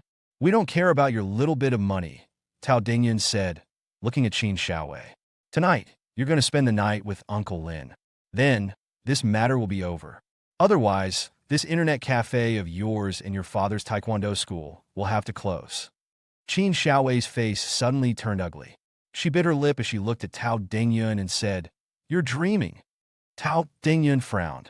Beside him, Uncle Lin pulled out a chair and sat down. He said indifferently, Xiaoyan, you have to handle this to my satisfaction. Tao Dingyun's eyes flashed with a look of ferocity. He said, Smash it up. Let's see who dares. Qin Xiaowei shouted angrily. She stepped forward and blocked the group. But she was only one person. The receptionist inside the counter and the internet cafe staff didn't dare to come out. The people who were using the internet started to leave, asking for a refund. Most of these young people knew Tao Dingyun. Several people surrounded Qin Xiaowei. She was pretty skilled, but after taking down two people, she was held back by the group. Smash it, Tao Dingyun said again. One of the men he had brought picked up a stool and smashed it against the drink machine on the counter. Crash! The drink machine was smashed to pieces and the drinks inside spilled all over the floor. The middle-aged man stood up and walked toward Qin Xiaowei. He had a lecherous smile on his face. When he arrived in front of Qin Xiaowei, he said, I really like your fiery personality. You would definitely be very energetic in bed. It's very simple. As long as you agree to spend a night with me and serve me comfortably, this matter will be over. Tao Dingyun sighed and said, Qin Xiaowei, I know you're close to Jiang Wanwan, but in this matter, even old Master Jiang can't interfere. You should just agree. You're dreaming, Qin Xiaowei said sharply. The middle-aged man licked his lips and reached out his hand. TSK big. It should feel pretty good. He lifted his hand and aimed it at Qin Xiaowei's chest. Ah! Qin Xiaowei screamed, tears flowing down her face. At this moment, she felt a sense of helplessness. It's one thing to be lecherous. After all, if both parties consent, it's not illegal. But you're forcing this girl, trying to assault her. That's going too far. At this moment, a lazy voice sounded. The middle-aged man's hand suddenly stopped in midair. Everyone looked toward the source of the voice. The one who had spoken was naturally Yi Xian. He was sitting on a sofa chair in front of a computer, watching the scene. Qin Xiaowei was stunned. She didn't expect that Yi Xian hadn't left and had actually stopped the middle-aged man's evil claw. But when she thought of Yi Xian's cowardly escape the other night, her heart grew cold. This guy was a coward. What good would he be? No, there was something he could do. If he called Wanwan, perhaps old Master Jiang could save her. She then quickly shouted, Yi Xian, get out of here. Call Wanwan and have old Master Jiang save me. Beside him, Tao Dingyun was surprised to see Xin. He said, Brother Xin, what are you doing here? This isn't your business. Get out of here. Uncle Lin also looked at Xin and asked, Who is he? Tao Dingyun quickly explained, Uncle Lin, he seems to be a friend of old Master Jiang. I had a misunderstanding with him before. Jiang Zhennan. Uncle Lin scoffed, then looked at Xin and said, Kid, even if Jiang Zhennan comes, he won't be able to do anything about this. This girl attacked me first. It's understandable that I want some compensation. Get lost, or you'll be asking for trouble. Xin stood up with a smile. He winked at Qin Xiaowei, then walked step by step toward the middle-aged man. He looked at Tao Dingyun and said, I've decided to take care of this. As soon as his words fell, everyone's faces changed, including Qin Xiaowei. She had thought that after a few threats, Xin would run away without a second thought. But she never expected that Xin would stay and say that he was going to handle this. Uncle Lin's eyes narrowed. Xin clearly saw a flash of murderous intent in his eyes. Yes, Xin clearly felt the ruthlessness in his eyes. He knew very well that only those who had truly killed would reveal such a look. This guy must be a master. He was probably beaten by Qin Xiaowei yesterday because he was drunk, Xin mused. Uncle Lin glanced at Xin, didn't say anything, and sat back down, seemingly waiting for Tao Dingyun to resolve the situation. Tao Dingyun frowned, looked at Xin, and said, Xin, I call you Brother Xin purely out of respect for old Master Jiang. Don't think you're really a big shot. I've already made it clear, Uncle Lin is someone even old Master Jiang wouldn't want to offend. Qin Xiaowei is in the wrong here. In the wrong? How so? Xin shrugged and said, This bald old man wanted to touch Qin Xiaowei. Shouldn't she have the right to refuse? Should she have taken off her clothes and welcomed him instead? Tao Dingyun's expression changed again. Xin, don't push your luck. Xin walked up to them, looked up at Tao Dingyun, and said with a smile, I don't need you to give me face. Then he glanced around and said casually, That vending machine was smashed. Pay for it, and you can leave. He then looked at the two men holding Qin Xiaowei, reached out, grabbed one of their hands, and slightly exerted force. The man cried out in pain and instantly let go. After breaking free from one person, Qin Xiaowei quickly turned and kneed the other in the abdomen. The man cried out, clutching his stomach, and crouched down. Qin Xiaowei successfully broke free. Whoosh! But at this moment, a group of people suddenly surrounded them. Tao Dingyun's face turned extremely ugly as he said, Xin, do you think I really wouldn't dare to touch you? Yes, you wouldn't dare. Xin still said with a smile. Anger flashed across Tao Dingyun's face. He gritted his teeth, and his dirty dreadlocks seemed as if they would fall off from his anger. Qin Xiaowei's expression changed slightly as she looked at Xin curiously. The Xin at this moment seemed like a completely different person from the Xin of that night. This time, Xin's attitude was so tough that she couldn't believe it. Fine, fine, fine. I happened to kneel before you the other day, and I'm still quite upset about it. You want a beating? I'll give you one today, Tao Dingyun said, raising his fist and throwing it at Xin. Xin sneered and suddenly raised his hand. Slap! His speed was extremely fast. Almost in an instant, he slapped Tao Dingyun across the face. At this moment, Tao Dingyun felt a burning pain on his face, and a huge force sent him stumbling back several steps, crashing into the bar counter. Cough, cough. He coughed twice, spitting out 2 broken teeth and blood. Beat him to death. He was furious. Stop. At this moment, Uncle Lin, who had been sitting, suddenly spoke. He stood up, looked at Xin and said, Young man, not bad skills. Xin smiled at him, then looked at Tao Dingyun and smiled again. Seeing that smile, Tao Dingyun was about to go crazy. He wanted to pin Xin to the ground and stomp on him twice. All right, I'll give you face this time. We can let it go. But I've taken a liking to this woman. I'll be staying in Jiang City for a while. Try to stay with her 24/7. Otherwise, she'll end up in my bed sooner or later, Uncle Lin said with a cold laugh. Let's go. Tao Dingyun's expression changed slightly. He looked at Xin and said, Uncle Lin, this bastard slapped me. We can't just. Uncle Lin interrupted him. Let's go. Tao Dingyun's mouth was full of blood as he glared at Yi Xian. He had suffered losses at Yi Xian's hands twice now.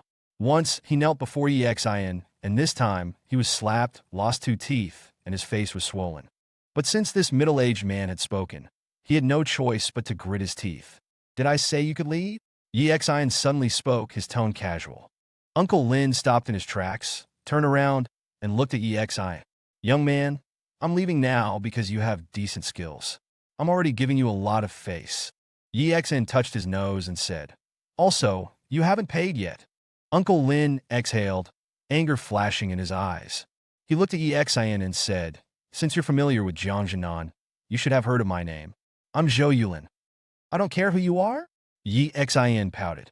"Are you going to pay or not?" Zhou Yulin's mouth twitched, his expression shifting between anger and hesitation. Finally, he gritted his teeth and endured it. He looked at Tao Dingyun and said, "Pay up." Tao Dingyun's expression changed slightly. He hadn't expected Zhou Yulin to back down. He looked at Yi Xian, his apprehension growing. After a moment, he gritted his teeth, scanned the QR code on the counter, and transferred 20,000 yuan to Qin Xiaowei. 20,000. Is that enough? Qin Xiaowei nodded. "It's enough. Let's go," Zhou Yulin finally said. With that, he walked out. Seeing them leave, Qin Xiaowei breathed a sigh of relief and looked at Yi Xian. "Tisk tisk." Yi Xian looked at her with a half-smile. "Just now, you wanted to kick me out and wouldn't let me use the internet here. Good thing I was a little slow to leave. Otherwise, your internet cafe would have been smashed. Oof. Helping me doesn't change the fact that you're a coward. I still remember what happened that night." Qin Xiaowei glared. "Actually, I want to deal with other experts," Yi Xian said. "Who would believe you?" Qin Xiaowei sighed in relief. "But regardless, thank you. But you've offended Tao Dingyun, and that Zhou Yulin is no good person either. This will probably bring you trouble. Don't worry about it. You should worry about yourself," Yi Xian said. "That old man probably won't let it go." Qin Xiaowei frowned. After a moment, she said again, "Anyway, thank you." "How are you going to thank me?" Yi Xian asked cheerfully. "By giving yourself to me? Or maybe that old man's suggestion wasn't bad. You could spend a night with me." Qin Xiaowei was taken aback at first. Then she looked Yi Xian up and down and said, "Sure." Yi Xian was stunned. Then Qin Xiaowei burst into laughter. "Someone like you? Trying to flirt with me?" Yi Xian was speechless. He then remembered that Qin Xiaowei was bold with her words, often frequenting bars. He had tried to flirt with her, but ended up being flirted with instead. "Damn it." Qin Xiaowei smiled and said, "It's just about noon. Let me treat you to a meal. After that, I need to find Wanwan. This matter, I'm afraid only Uncle Jiang can help me with." Hearing her say that, Yi Xian realized he was hungry too. He grinned and said, "Then you have to treat me to a luxurious feast." "All right," Qin Xiaowei nodded. "You can choose whatever you want to eat. I want to eat Huang'un chicken with rice." Yi Xian licked his lips. Qin Xiaowei couldn't help but roll her eyes, thinking to herself, "This guy." Qin Xiaowei gave a few instructions, deciding to temporarily close the internet cafe. After finishing, she left the internet cafe with Yi Xian. Meanwhile, on the other side, Tao Dingyun and Zhou Yulin got into a car. Tao Dingyun was still wounding his right cheek, still able to feel the burning pain. "Uncle Lin, why didn't you let me touch that kid just now? Do you know him? Does he have such a strong background? Even you are afraid of him?" Tao Dingyun asked. Zhou Yulin shook his head. "I don't even know who he is. How would I know his background? It's just..." He exhaled and continued. "I said to leave because that kid is a master, a very powerful one. If we fought, we probably wouldn't win. There are so many of us," Tao Dingyun said in disbelief. Zhou Yulin looked at him and said, "In front of a true master, numbers don't matter much. Forget it. I'll go back and ask Wang Zhen what this kid's background is. As for this woman, I must sleep with her. I like this fiery personality. Beep, beep, beep." Just then, his phone suddenly rang. He picked up his phone, glanced at it, and his expression changed slightly. He made a shushing gesture to Tao Dingyun and the others. On his phone screen, 3 words were flashing. "Red Rose." Downstairs at the internet cafe, the door was closed. Qin Xiaowei pressed a button towards a parked car, and the car lights flashed. Qin Xiaowei said, "Get in the car. To show my gratitude, I'll take you to a great meal at a really delicious place."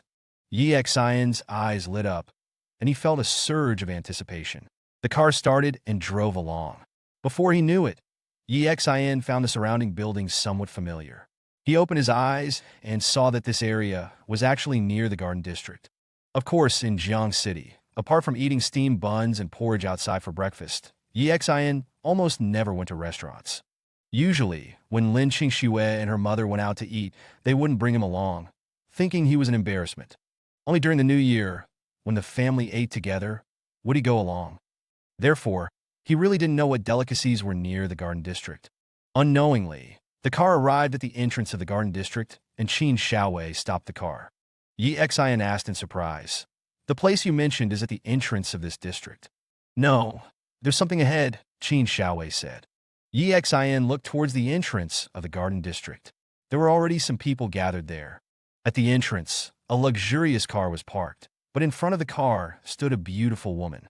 She was trying her best to pull a man who was about to get into the car. They were on the road, and for a moment, the cars couldn't pass. "Han Shu?" Qin Xiaowei frowned. Yi Xian naturally recognized him too. That person was Han Shua, and the person pulling him was Lin Qingxue. At this moment, Lin Qingxue looked a bit disheveled. Her hair was messy, and tears were streaming down her face.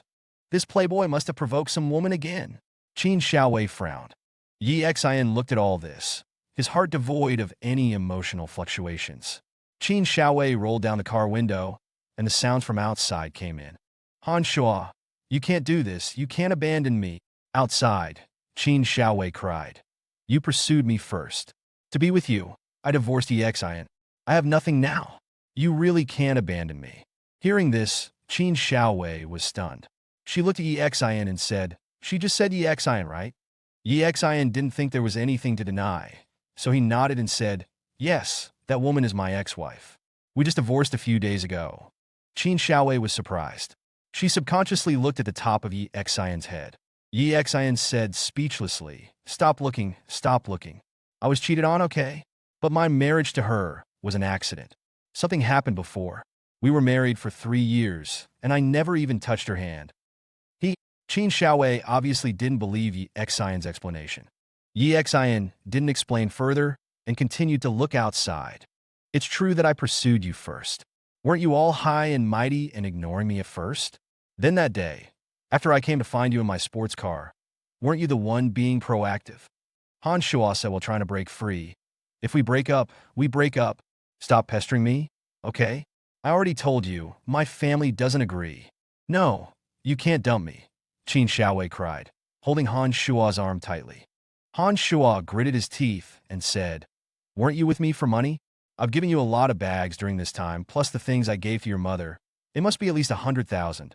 That's enough." Seeing more and more people gathering, he felt embarrassed. He pushed Lin Qingxue hard, and she lost her footing and fell to the ground. Qin Xiaowei saw this scene and frowned. This Han Shua is really a beast, probably just sleeping around and then dumping her.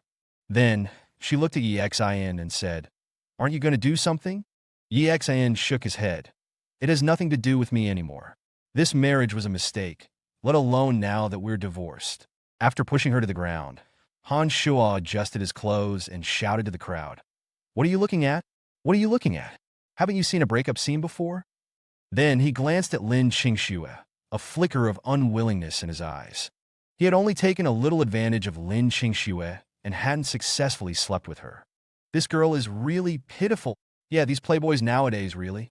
People around also discussed, and the security guard in the security booth said to the crowd, "Do you think she's a good person?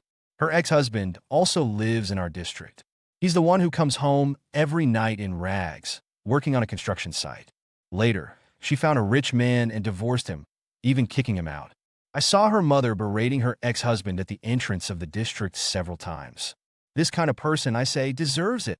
Nearby, Yi Xian's mouth twitched. This security guard was really something. He had indeed argued with by Lian Xiang at the entrance of the district a few times. He didn't expect the security guard to remember everything. Lin Qingxue just sat on the ground crying. And Han Shua, ignoring her, got into his car, stepped on the accelerator, and drove away. Qin Xiaowei looked at Lin Qingxue sitting on the ground and asked with a frown, "You're really not going to do anything?" Drive, let's go eat, Exin said. Qin Xiaowei frowned. She looked at Exin and said, you're really heartless. No matter what, she's your ex-wife, isn't she? If you knew how they treated me when I was married to her, you wouldn't say that, Exin said, drive. Seeing Exin say this, Qin Xiaowei didn't say anything more. She started the car, and the car slowly moved forward. Because of the previous situation, there was some traffic, so the car didn't move very fast. The car slowly drove past the entrance of the district. Exin sat inside, not looking at Lin Qingxue sitting on the ground. However, Lin Qingxue, sitting on the ground, inadvertently saw Exin. She was slightly stunned. She watched Exin drive past her and also saw Qin Xiaowei driving the car. After the divorce, she thought she would live a better life, marry Han Shua, and live as a wealthy wife. And Exin would still be the Exin who worked on the construction site. But the situation after the divorce was completely different from what she imagined. Han Shua was different from what she imagined, and now she had even lost Han Shu. And Exin, he had a company and became a wealthy man. The women around him, from Zhou Qianqian to the one in the car now, each one was no less beautiful than her. She felt a huge gap in her heart. Watching the departing Exin, she got up, straightened her hair, and ran towards the district in a daze. Qin Xiaowei drove for a while and found a parking spot on the side of the road. She took Exin into a small alley next to it. There's a place to eat in here? Exin asked in surprise. You're not trying to trick me, are you? Scram! Qin Xiaowei scolded. I'm not interested in married men like you. This is the home of the former head chef of the Wanhao Hotel. Now his apprentices are the head chefs at the Wanhao Hotel. After he retired, he started a small business at home, but because of his age and hand injury, he only cooks a small amount of food every day. I brought you here to try our luck. We might not be able to eat, Qin Xiaowei said. Exin's eyes lit up. The level of the Wanhao Hotel was indeed quite remarkable. The two of them made several turns in the alley and soon arrived at a lane. In the lane, there were several wooden tables set up in the open air. It wasn't luxurious, but it was clean. There were already some people in the lane. Wanyan, Qin Xiaowei suddenly called out in surprise. Why are you here too? Yes, the people in the lane were Jiang Wanwan, Bai Yao, and their two other friends. Jiang Wanwan turned around and saw Qin Xiaowei and Exin. She said in surprise, Xiaowei, why are you with Exin? Bai Yao was slightly surprised but didn't say anything. Zhou Rui snorted. He's really lingering. Then he took out his phone, found Lan Xing's WeChat, sent a location, and typed, Exin is here. In the alley, several wooden tables were placed on the ground. For people were sitting around one of them. They were Jiang Wanwan, Bai Yao, Zhou Rui, and a smartly dressed girl. Jiang Wanwan looked at Qin Xiaowei and asked in surprise, Why are you with Exin? Qin Xiaowei smiled and said, he went to my internet cafe to surf the internet, and then he helped me solve a problem. I wanted to invite him to eat at Master Su's, hoping Master Su would cook for us. As she spoke, she looked inside and asked, Where is Master Su? We've already notified his disciple. Master Su is still sleeping, but he should be getting up now, Jiang Wanwan said. Exin asked blankly, It's just us here now. We should be able to eat, right? Not necessarily, Qin Xiaowei sighed. Whether Master Su is willing to cook depends on whether he likes us or not. If he likes us, he'll cook. If he doesn't, he won't. Also, he might like you this time, but not the next time he sees you. What a strange temper, Exin said speechlessly, thinking to himself. It feels like he's even more temperamental than those old men and women in the night watch. Beside them, Zhou Rui pouted and said, He's just a chef. As long as we give him enough money. I don't believe he won't cook. After he finished speaking, the expressions of the others changed slightly. Jiang Wanwan quickly said, Senior Zhou Rui, don't talk nonsense. Master Su isn't someone who likes money, and he's not short of money either. Zhou Rui sneered, but he still gave Jiang Wanwan some face and didn't continue speaking. I was originally going to cook a good meal for you today when I heard that Wanwan was bringing her friends here. A voice full of vigor suddenly rang out. Then, an old man with gray hair but a rosy complexion pushed open the door of a nearby room and came out. He was wearing a white chef's uniform. Beside him was a middle-aged man in his 30s. Although they were in such an alley, his chef's uniform was quite clean and spotless. Jiang Wanwan's expression changed slightly. She quickly smiled and said, Grandpa Su, this senior of mine doesn't understand the rules here. Please don't take it to heart. Master Su glanced at Zhou Rui and said indifferently, the shop is closed today. Please leave. 50,000. Just then, Zhou Rui held up 5 fingers and said lightly, I can give you 50,000 yuan to cook this meal. Master Su suddenly turned his head to look at him. A cold smile appeared on Zhou Rui's face. Looking at Master Su's angry face, he said again, 100,000. What an idiot. Yi Xian couldn't help but curse in his heart. In the eyes of rich second-generation kids like Zhou Rui, there was no one in this world who didn't like money.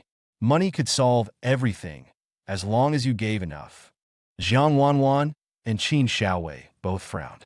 Hearing Zhou Rui's words, Master Su's body trembled slightly. 200,000. Zhou Rui continued to raise the stakes. At the same time, he glanced provocatively at Yi Xian, as if saying, Can you take out this much money? Brat, you're going too far. Master Su roared, turned around, and walked directly into the room. Beside him, the middle-aged man looked at Zhou Rui and said indifferently, My master is going to rest. We are closed today and will not be cooking. Please leave, everyone. And all of you here today, please do not come to the restaurant again in the future. From today on, we will no longer serve any of you. Then, he looked at Zhou Rui and said, Young man, you may be very rich, but there are many things in this world that money can't buy. We don't dare to offend rich people like you, but we also have the right to choose who we cook for. The expressions of Jiang Wanwan and the others changed. Zhou Rui sneered and said, He's just a chef. If we don't eat here, we don't eat here. Let's go. We can eat somewhere else. Jiang Wanwan and Qin Xiaowei both frowned. Jiang Wanwan glanced at Zhou Rui and said, Senior Zhou Rui, you've gone too far. Qin Xiaowei also sighed and said, Yi Xian, let's go too. It seems that our luck is really not good today. Zhou Rui still looked indifferent. Yes, in his opinion, this Master Su was too pretentious, just a chef, but putting on airs in front of him. Perhaps I have a way to get Master Su to cook for us, Yi Xian suddenly said at this moment. Everyone frowned and looked at him. Zhou Rui sneered and said, I offered him 200,000, and he still refused to cook for us. What makes you think you can do it? You used to move bricks in Jiangxing. Are you planning to move a few bricks in his house too? Bai Yao frowned slightly and looked at Yi Xian. Jiang Wanwan quickly said, Yi Xian, forget it. Master Su is already very annoyed with us. Please don't make things worse, okay? Anyway, they already said they won't serve you anymore. This is the worst outcome, right? Yi Xian smiled and said, By the way, I just noticed that Master Su's right hand was shaking. Did he suffer any injuries when he was young? The middle-aged man at the door frowned when he heard Yi Xian's words. Jiang Wanwan sighed and said, Yes, Master Su used to be the head chef at a Michelin-starred Chinese restaurant. Later, my father met him and they became close friends. Then my father invited him to the Marriott Hotel. The Marriott Hotel was one of the industries owned by Jiang Wanwan's family. After he came to the hotel, his culinary skills greatly improved our business. However, our competitor at the time, Lan Xing's family, suffered a blow in the catering industry. They tried to poach Master Su with money. Jiang Wanwan said with a bitter smile. Master Su naturally refused, but then his right hand was injured, and he could no longer hold a knife. He was disheartened and chose to retire, occasionally cooking in this small alley. Yi Xian raised his eyebrows. If he can't hold a knife, he can't hold a wok either, Zhou Rui said disdainfully. I don't believe he can make anything good. Jiang Wanwan frowned and said, Now, all the ingredients are prepared by Master Su himself, and then Chef Qin cooks. Chef Qin Hua is Master Su's best disciple. As she spoke, she looked at the middle-aged man at the door. The middle-aged man snorted coldly and did not speak. Zhou Rui glanced at him disdainfully and then looked at Yi Xian with a half-smile, saying, You said you could get us to eat here again. Asking this is simply tearing open someone's scars. Yi Xian ignored him. He took a step forward, walked to the middle-aged man, smiled slightly, and said in a voice that only the two of them could hear, Master Su's hand seems normal usually, but he can't exert force. When he tries, it feels like he can't muster any strength. Qinhua looked at Yi Xian and asked, So what? You can go in and tell Master Su that I have a way to restore his arm. Not to mention holding a knife. He could even swing a knife to chop people without any problems, Xin said with a smile. Qinghua was taken aback at first. Then he sneered and said, "Since my master was injured, we have consulted countless hospitals, both large and small, including many famous doctors in the mountains. They have no way to solve it. We only heard of one method that has a chance of recovery, but that method is too mysterious. It's simply 13 needles of the ghost gate," Xin said calmly. Hearing this, Qinhua's pupils suddenly shrank. He looked at Xin and asked, "How do you know?" "His condition is caused by damaged meridians, and this is naturally the most magical treatment for it," Xin said in a low voice. Qinhua's expression changed unpredictably. He looked at Xin and said, "Do you know how to do it?" "Of course I don't, but I know someone who does, and I'm absolutely sure that he can cure him," Xin said with a smile. Qinhua's face suddenly became excited. He looked at Xin and said, "You don't know how to do it yourself. Why should I believe you?" Xin smiled slightly and said, 13 needles of the Gate of Ghosts. Most people probably don't know about this. The fact that I can say it naturally proves a lot. How about this? My friend and I came here today mainly to eat Chef Su's cooking. How about you cook for us? And I'll call my friend now to come and diagnose Chef Su." Qinhua's expression suddenly became uncertain. He took a breath and said, "I'll go ask my master." With that, he turned and ran into the room. Xin was very confident. He didn't think Master Su could refuse him. It could be seen that he was very passionate about being a chef. Even though his right hand could no longer hold a knife, he still ran a small restaurant here and would receive some guests. Now that he had given him hope, no matter how small, Master Su would definitely choose to try. He rubbed his nose and retreated into the alley. Jiang Wanwan looked at Xin suspiciously and asked, "What did you say to him that was so mysterious? Will he really cook for us?" Xin smiled and said, "The two of us can definitely eat. As for you guys, I'm not too sure." He decided to tease Jiang Wanwan. Jiang Wanwan's beautiful eyes widened. "What do you mean? Could it be that you didn't include us?" Xin shrugged and said, "Yeah, Qingxue and I were originally going to part ways with you." "You are so petty," Jiang Wanwan said speechlessly. Beside them, Zhou Rui said disdainfully, "Playing mysterious. I couldn't even get it done with 200,000 yuan. I don't believe that he'll cook for you with just a few words. Yao, let's go. Don't wait here." While they were talking, the door to the room opened again, and Qinhua walked out. He walked up to Xin and said politely, "Brother, my master has agreed." Slap in the face always comes suddenly. Xin glanced at Zhou Rui with a half-smile and said with a smile, "Then I'll have to trouble master." Qinhua nodded. He looked at Zhou Rui with disgust.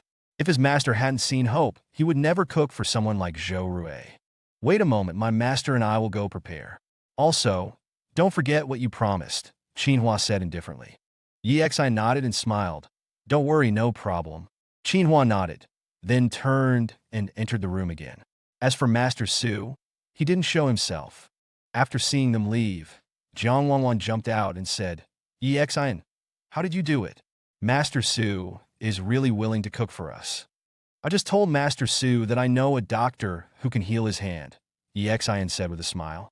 "No way, Master Su's hand.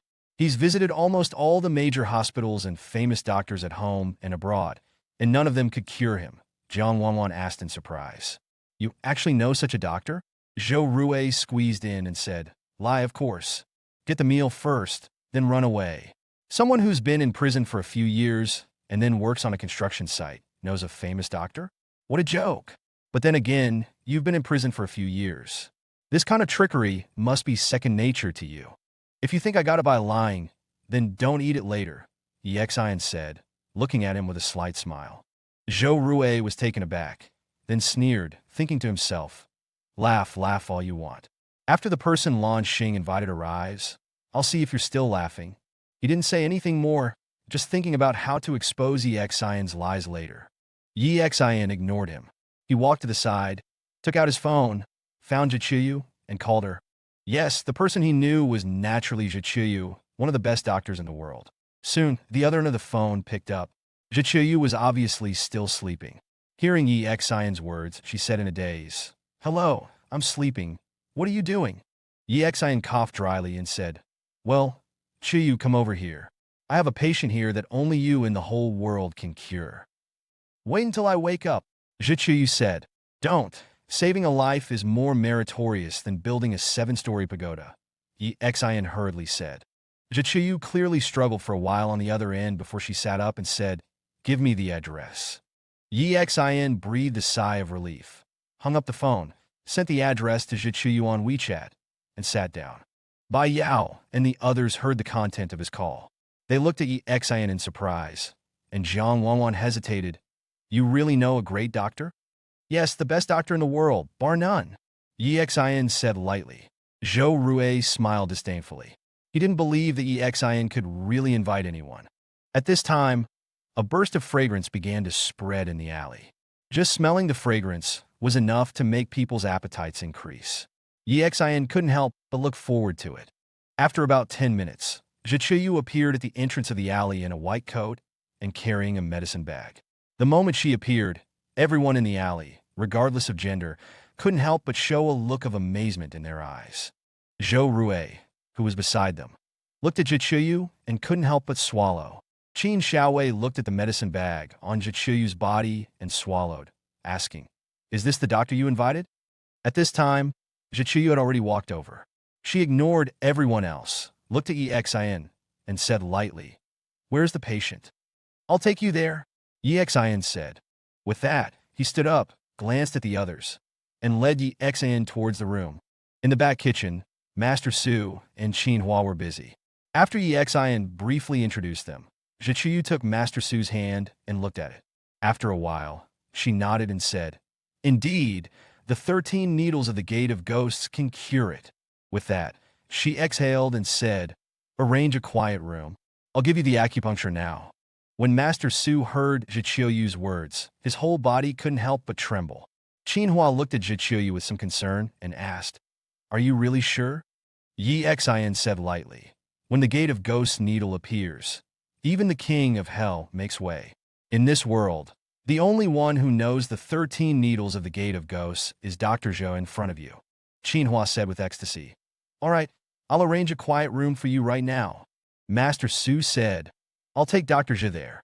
You stay here and keep an eye on the kitchen. Qin Hua nodded. He looked at Xin and said, Then please wait in the alley. The dishes will be served soon. Xin nodded and retreated from the back kitchen. After retreating to the alley, Qin Xiaowei quickly asked, How is it? I told you, the doctor I invited is the best in the world. She can definitely handle it, Xin said. Zhou Rue snorted coldly, obviously not believing Xin's words. Xin was too lazy to say more and continued to wait. After another 10 minutes or so, the door to the room was suddenly pushed open, and Qin Hua ran out of the room with an excited expression. His appearance startled Jiang Wanwan and the others. Zhou Rue sneered, It's over. He probably found a quack doctor. The other party found out he was cheated and came to settle the score. Thump! At this moment, Qin Hua suddenly ran to Xin and knelt down on the ground with a thud. Master Qin, what are you doing? Xin quickly tried to help him up. Thank you, little brother. Thank you so much. Master's injury has troubled him for many years. For a chef, you don't know how cruel it is to not be able to hold a knife. Just now, after Dr. Zh's acupuncture, Master picked up the knife again. Dr. Zhi said that after a few more sessions, he will be completely recovered. Qin Hua knelt in front of Xin and said, Thank you so much. His eyes were red, and tears were streaming down his face. Xin quickly helped him up and said, This is just a small matter. If you really want to thank someone, thank Dr. Zhi. I just help a little. Beside them, Jiang Wanwan and the others were stunned. This scene obviously meant that the doctor Xin invited had really cured Master Su's hand. You actually know such a top doctor, and she's a stunning beauty, Jiang Wanwan said in astonishment. The way she and Qin Xiaowei looked at Xin changed. Yes, the more they looked, the more mysterious he became. They realized they didn't understand Xin at all. While they were talking, Dr. Zhe emerged from the room, carrying her medical bag, her expression as cold as ever. Qin Hua, now helped up by Xin, sniffled and wiped away his tears, saying, Please wait a moment. All the dishes are almost ready. They'll be up soon. With that, he went over to Dr. Zhe and thanked her profusely. Zhichuyu remained impassive, simply nodding before walking over to Yi Exine and saying, I ran into a few petty thieves at the door just now. I dealt with them for you. They said they were sent by Lan Xing. At these words, Yi Xian's eyebrows twitched, while Zhou Rui, standing beside him, turned pale. What's going on with this Lan Xing? The people he hired were taken care of by a doctor? A female doctor? He cursed inwardly. Yi Xian nodded. All right. Want to stay for a bite? Dr. Zhe gave him a cold look. I'm not in the mood to eat. You disturb my sleep, and I'll settle the score with you when you get home. Her words left everyone stunned. Settle the score when he gets home? Does that mean Yi Xian and this beautiful doctor live together? A flicker of emotion crossed by Yao's calm face before she regained her composure. Jiang Wanwan, curious, asked, Beautiful doctor, do you and Yi Xian live? Before she could finish, Zhichuyu gave her a cold glance, let out a snort, and turned to leave. From beginning to end, she didn't speak to anyone other than Yi Xian. This left Jiang Wanwan feeling awkward. Yi Xian chuckled. He knew Zhichuyu's personality too well and didn't say anything, only giving Zhou Rui a knowing smile. He had come alone, and if anyone had been following him, he would have noticed. But now that Lan Xing's people had found him, there was only one explanation. Zhou Rui had informed Lan Xing of his whereabouts. After being repeatedly humiliated, Zhou Rui remained silent, sitting alone with a dark expression. At that moment, the dishes started arriving at the table. Yi Xian picked up his chopsticks, took a bite, and his eyes narrowed in delight. Wow, this is so delicious. It's really delicious, Jiang Wanwan exclaimed exaggeratedly. Indeed, it was incredibly delicious. Yi Xian swore he had tasted countless delicacies in his life, but this meal was undoubtedly the best he had ever had. Bai Yao's eyes flickered for a moment. Then she looked up at Yi Xian and asked, Yi Xian, is that doctor really the best doctor in the world? Yi Xian furrowed his brow, nodded, and asked, In my opinion, yes, why? Bai Yao bit her lip, glanced at Zhou Rui, then lowered her head and continued eating without explaining. Yi Xian understood. She probably felt uncomfortable talking about it in front of Zhou Rui. His mind was stirred. He glanced at Zhou Rui, didn't ask further, and continued eating. Meanwhile, in Garden District, inside Lin Qingxue's home, Lin Qingxue sat listlessly on the sofa, while Bai Lianxiang held a bowl of rice, saying, Qingxue, no matter what, you need to eat something. Beside her, Lin Qian supported her and said, That's right, Qingxue. Have something to eat. It's just Han Shuo, isn't it? With your looks and figure, you can easily find someone better than Han Shuo. Lin Qingxue's tears continued to flow. After a while, she suddenly looked up at Bai Lianxiang and said, Mom, I regret it. Bai Lianxiang said instinctively, Regret what? I regret divorcing Yi Xian, Lin Qingxue said, wiping her tears. Bai Lianxiang sighed and sat down beside her. Regret? How could she not regret it? The old Yi Xian was completely obedient to them, did whatever they asked, was no different from a servant for 3 years, and handed over every penny he had. And now, he had become the CEO of a company. He had money. If they hadn't divorced, that company would have belonged to Bai Lianxiang and Lin Qingxue. Lin Qian felt the same way. The person who used to work with Yi Xian on the construction site had become her direct superior after Yi Xian bought the company, with an annual salary of $1 million. If Yi Xian and Lin Qingxue hadn't divorced, if she had been nicer to Yi Xian, perhaps she would be the head of personnel now. She sighed inwardly. It had only been a few days since the divorce, but the difference was already obvious. I want to get back together, Lin Qingxue said, wiping her tears. Bai Lianxiang and Lin Qian both turned to look at her. I want to get back together, Lin Qingxue repeated, her tone firm. At the same time, in a certain villa in Jiang City, a middle-aged man was playing with a child, a kind smile on his face.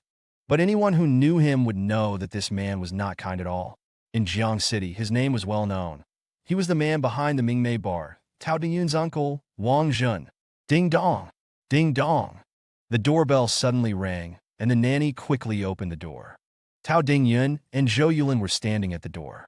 Seeing them, Wang Zhen quickly stood up and greeted Zhou Yulin politely. Brother Lin.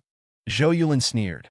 Wang Zhen, you said that if I came to Jiang City, I wouldn't suffer any grievances. Wang Jin looked at his bruised face, frowned, and said, "Let's talk in my study."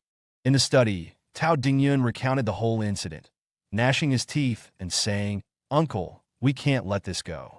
It's one thing for him to slap me, but he didn't even give Uncle Lin face. I think we should just slap." Just then, Wang Jun suddenly raised his hand and slapped Tao Dingyun on his left cheek. Tao Dingyun was stunned, looking at Wang Jun in shock. "I told you last time not to provoke him.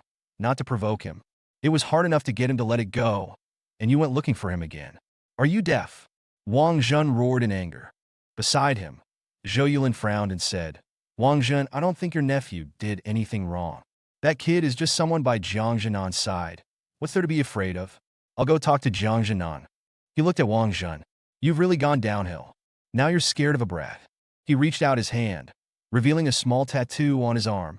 Seeing this tattoo, Wang Jun's face changed dramatically, and he gritted his teeth and said, "Brother Lin, what do you want to do?"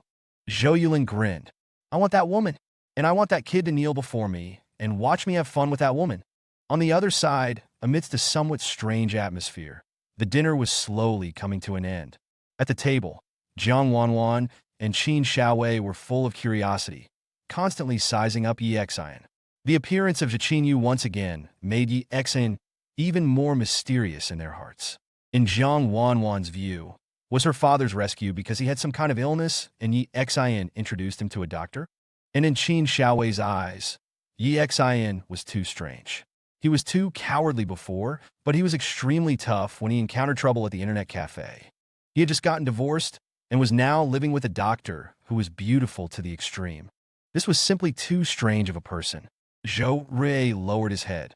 No matter how delicious this meal was, he felt it was somewhat tasteless.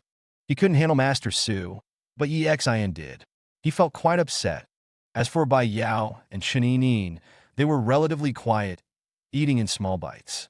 In the strange atmosphere, the dishes on the table were rapidly disappearing. "Check, please." Finally, when it was time to leave, Zhou Rui felt it was his time to shine. He waved his hand and said, Jiang Wanwan quickly said, "Senior Zhou, you came to Jiangcheng. How can we let you pay?" "Let me. How can we let ladies pay for this kind of thing? Let's go Dutch, guys." As he spoke, he smiled at Yi Xian and said, "I'm right, Yi Xian." He had heard Jiang Wanwan's introduction on the way here.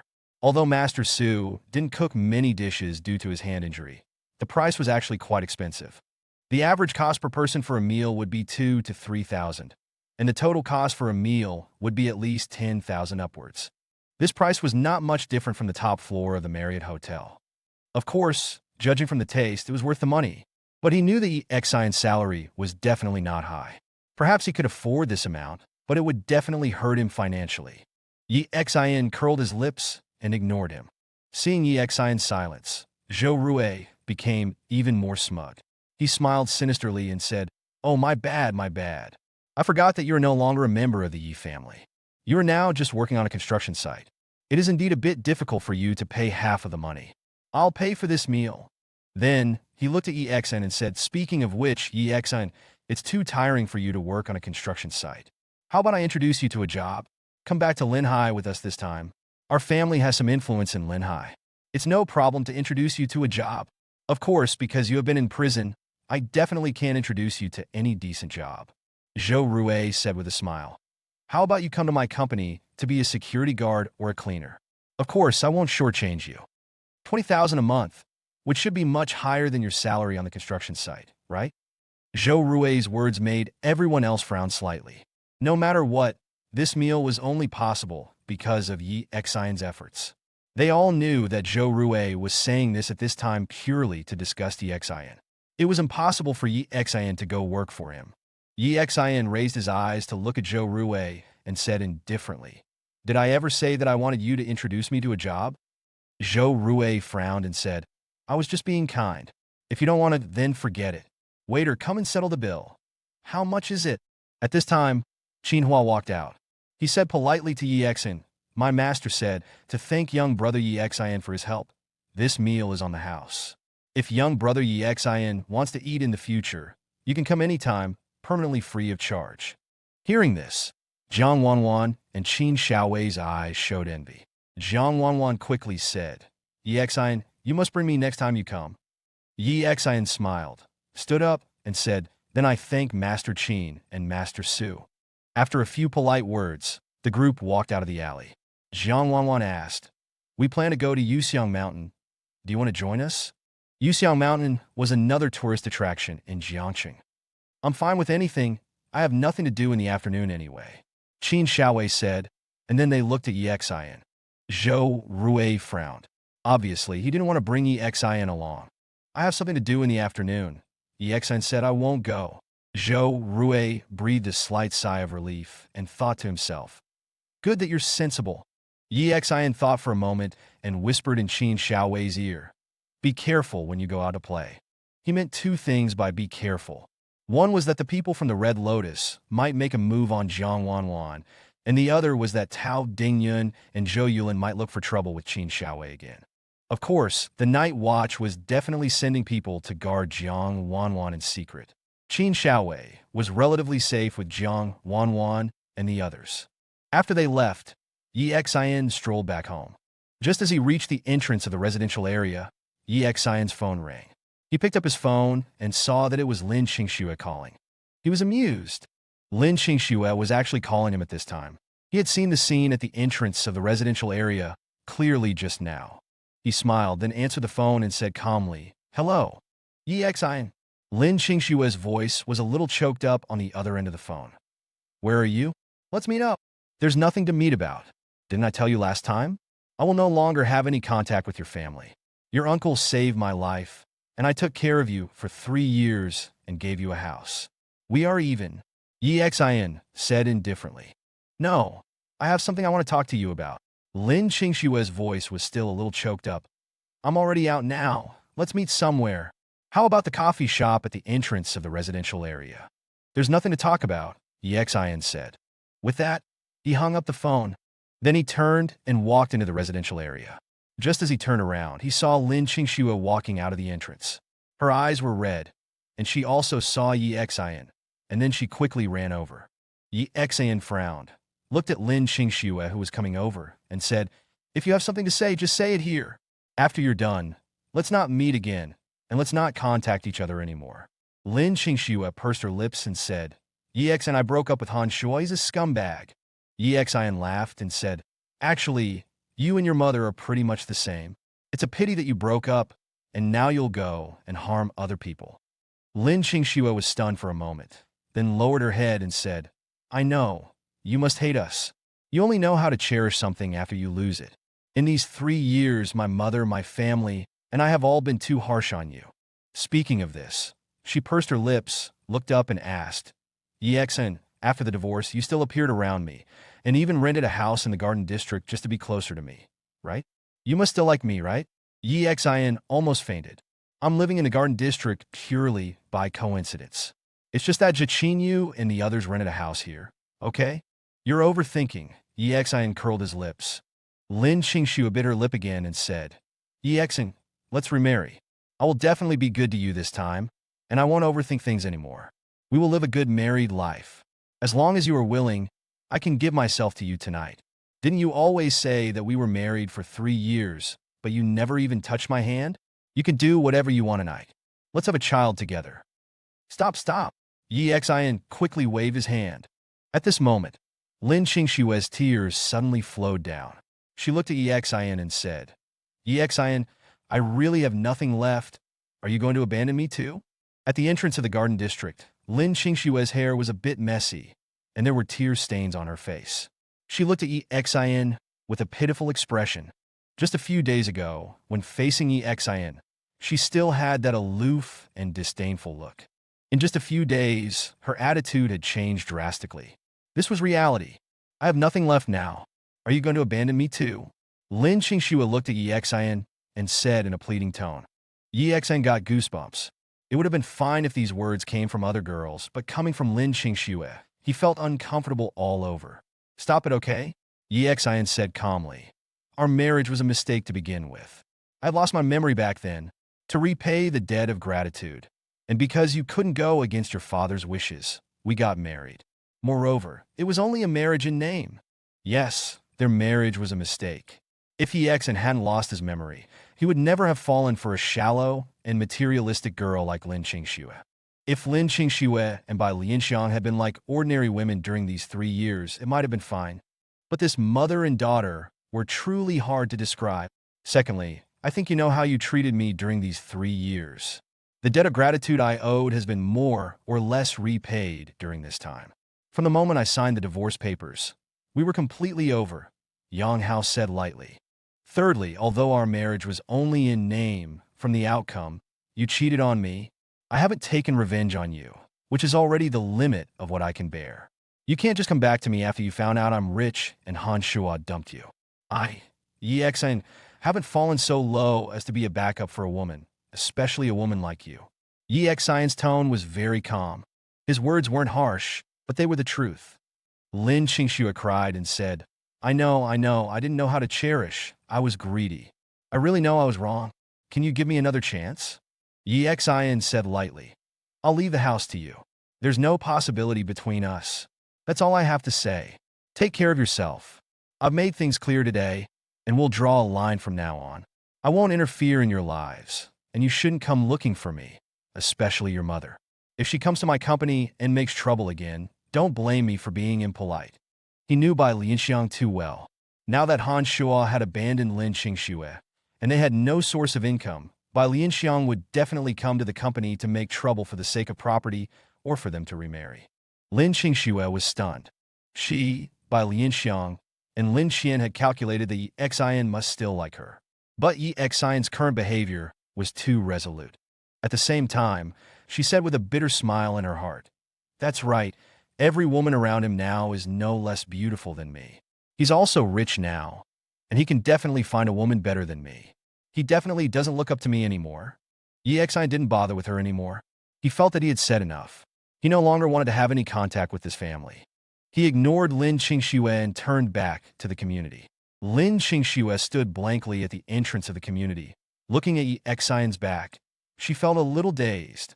In just a few days, her life had undergone earth-shattering changes. Regret. She did regret it. She regretted it to the core. Her heart felt empty, and she walked towards home in a daze. Yi Xian didn't care too much. He went straight back home and opened the door. He found Ming Xiaonan and Zhichuyu sitting in the dining room, having a meal. Yi Xian asked in surprise, Weren't you supposed to be sleeping? Zhichuyu glanced at him lightly and said, You woke us up? We couldn't fall asleep after we came back. I was just trying to save someone. Yi Xian coughed dryly. Zhichuyu snorted coldly, then raised her head and said, By the way, those two little thieves said they were from Blue Star. How did you get involved with them? Yi Xian smiled bitterly and told her about how Jiang Wanwan had dragged him in to be your shield. After listening, Zhichuyu said with a half-smile, You have quite a lot of women around you. You pretend to be Zhou Qianqian's boyfriend one moment, and Jiang Wanwan's the next. Well, there's nothing I can do. I'm too outstanding. I have a bit of a headache. I always attract women's attention, Yi Xian said with a chuckle. Tui. Ming Xiaonan spat. Zhichuyu glanced at Yi Xian, not engaging in banter with him, and said, Since Jiang Wanwan said she's your girlfriend, that fits perfectly with my suggestion to you last time. You can appear by her side as her husband and protect her. With you there, Xiaonan and I, along with the others, can withdraw. Don't. There are many ways to ensure her safety, like being her bodyguard. Or working at her company, Yi Xian said. A smile appeared on the corner of Zhichuyu's mouth. All right then, I'll talk to Jiang Zhennan later and arrange for you to work at their company. As for your position, Jiang Zhennan will arrange it. You should be working under Jiang Wanwan. Didn't you say that Red Rose has already arrived in Jiang City? I hope that next time we meet, you can bring Red Rose's head to us. Yi Xian frowned. Are you leaving? Zhichuyu and Ming Xiaonan nodded. The mission here has been dragging on for too long. Red Lotus is too secretive this time. We have other things to do.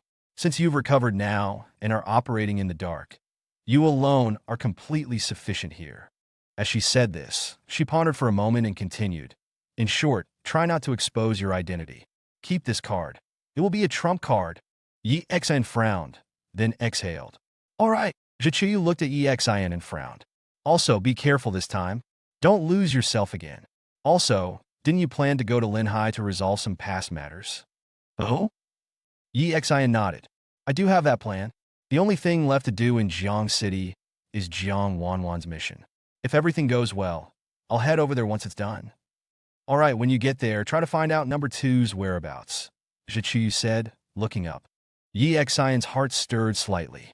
Have you discovered number two's tracks? Number two had come to Jiang City with Yi Xian 3 years ago to carry out that mission. At that time, Night Watchman number 7 died in battle, and number 2 disappeared.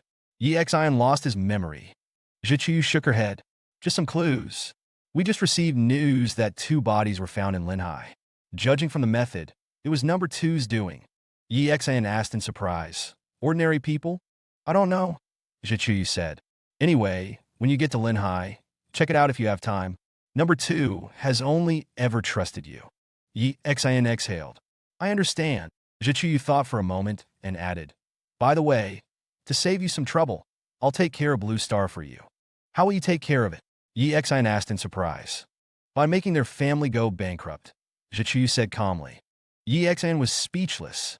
However, judging from Master Su's incident, this Blue Star family was unscrupulous in their business practices. These kinds of business people should indeed be punished. For the Night Watchman to make a small family like Blue Star go bankrupt was a piece of cake.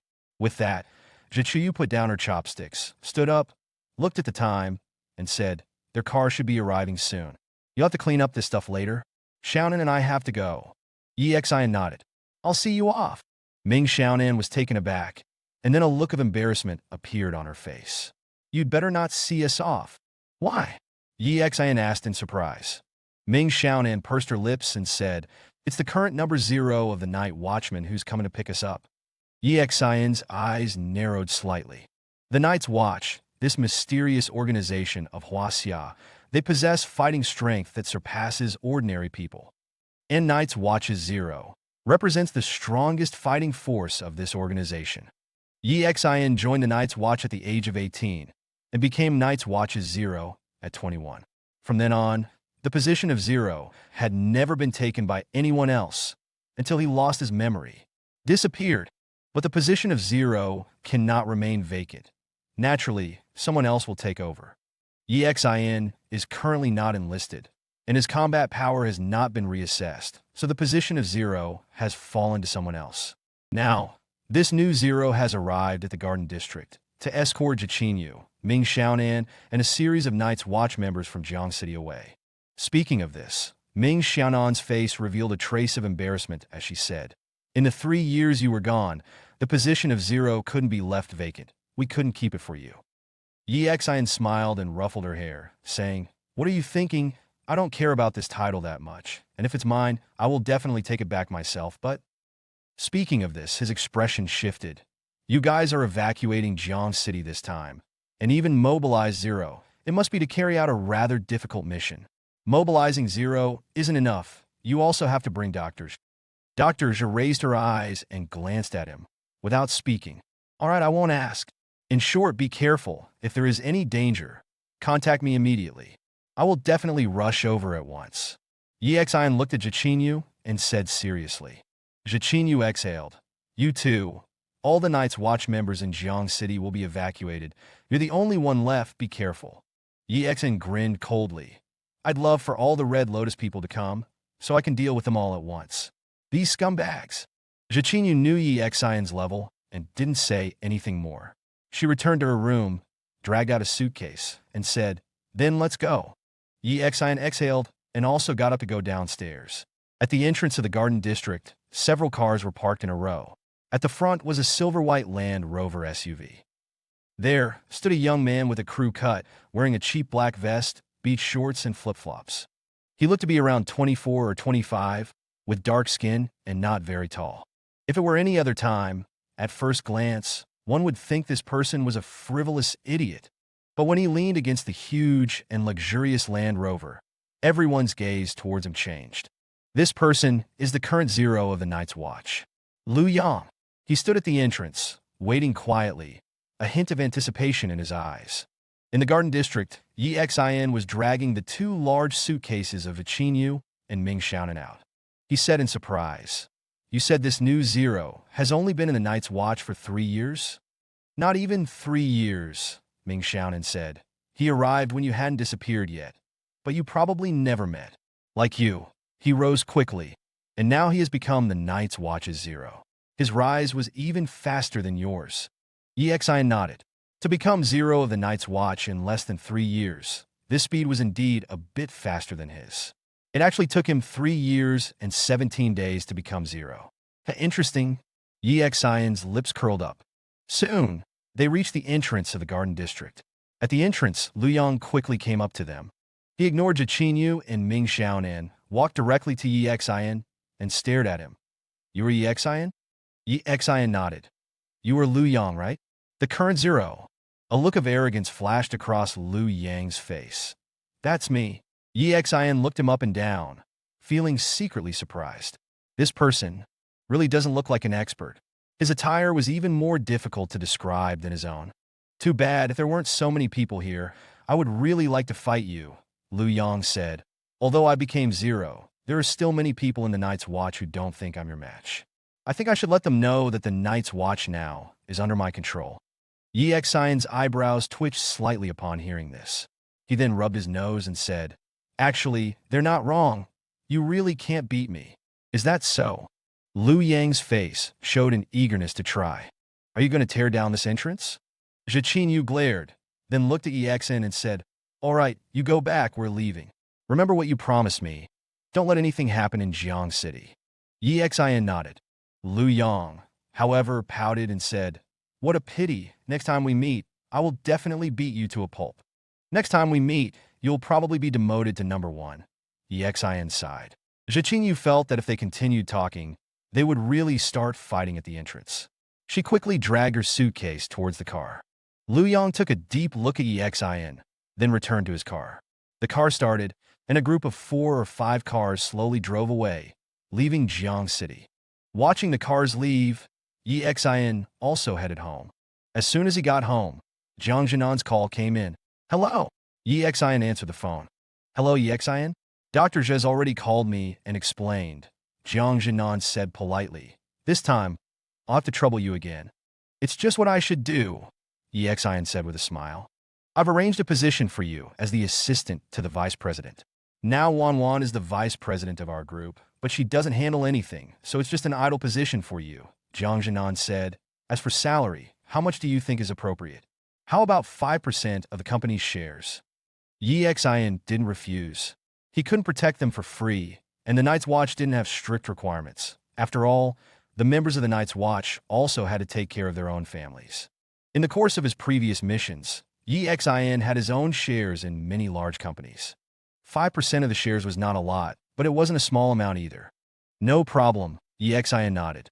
All right, then come to the company tomorrow morning. Come directly to me, and I'll take you to the HR department to register, Jiang Zhennan said. Exin nodded and hung up the phone. The next day, Exin slept until 10 o'clock before getting up. After a simple breakfast, he leisurely took the subway to Jiang Zhennan's company. Soon, he arrived at the company building and went straight to the front desk. At the front desk, a pretty girl saw Exin. Her eyes lit up, obviously recognizing him. She smiled sweetly at Exin and said, Are you here to see Ms. Jiang Wanwan, President Jiang? Exin asked in surprise. You know me? The receptionist smiled ly and said, Who in the company doesn't know you now? You are our President Jiang's boyfriend. Exin was speechless. Last time he came here, Jiang Wanwan publicly announced that he was her boyfriend. Many people were recording videos at the time, and those videos probably spread like wildfire in the company's internal group chat. Exin scratched his head. All right. The receptionist smiled at him again, took a card from the counter, and handed it to Exin. You can swipe this card to enter. Exin nodded. He was about to take the card when a figure suddenly arrived, snatched the card, and shouted, What's going on with you receptionists? How can you let just anyone into the company? If something gets stolen, can you take responsibility? Mr. Yeah. The receptionist quickly lowered her head and said, But he seems to be President Jiang's boy. Boyfriend my ass. How come I don't know that Wanwan has a boyfriend? Mr. Xie shouted in a low voice. Exin looked at him. The person in front of him was slightly taller than him, quite handsome, dressed in a sharp suit, looking like a promising young man. Seeing Exin looking at him, he sneered and said, If you want to find someone, wait outside. Our company is not a place for just anyone to enter. Look at yourself. Do you think you, a loser, are worthy of Wanwan? The Dingxing Group office building. This is the largest office building in all of Jiang City, and it's exclusively used by the Dingxing Group. As the richest man in Jiang City, Jiang Zhennan's businesses are spread throughout various industries in Jiang City, and the company has a considerable number of employees. At this moment, on the first floor of the Dingxing Group, Yi Xin was wearing a somewhat old t-shirt and ordinary shorts, with a pair of worn-out sneakers. Although he had now recovered his memory, Yi Xin hadn't bothered to buy new clothes, automatically overlooking this matter. His clothes were all bought when he was with Lin Qingxue, and most of them were indeed inexpensive items. Next to Yi Xin, the impeccably dressed, handsome sales manager of the Dingxing Group, Xie Kuan, looked at Yi Xin with a sneer and said, "Wait outside. Your presence in our company's building lowers its prestige. Even the uniforms of our security guards and cleaning staff are better than what you're wearing. And you think Wanwan would be interested in someone like you? What a joke," Xie Kuan said disdainfully. In the past 3 years, Yi Xin had heard such words countless times and had long since gotten used to them. He shrugged indifferently and then said to the receptionist, "You heard him. He's the one telling me to leave, not me." Oh? The receptionist was taken aback. Xie Kuan was considered a young and promising individual in the Dingxing Group. He had graduated with a master's degree from overseas and joined the Dingxing Group, climbing to the position of sales manager within a few years, demonstrating exceptional ability. Although he had never openly expressed it, everyone in the company knew that he was interested in Jiang Wanwan.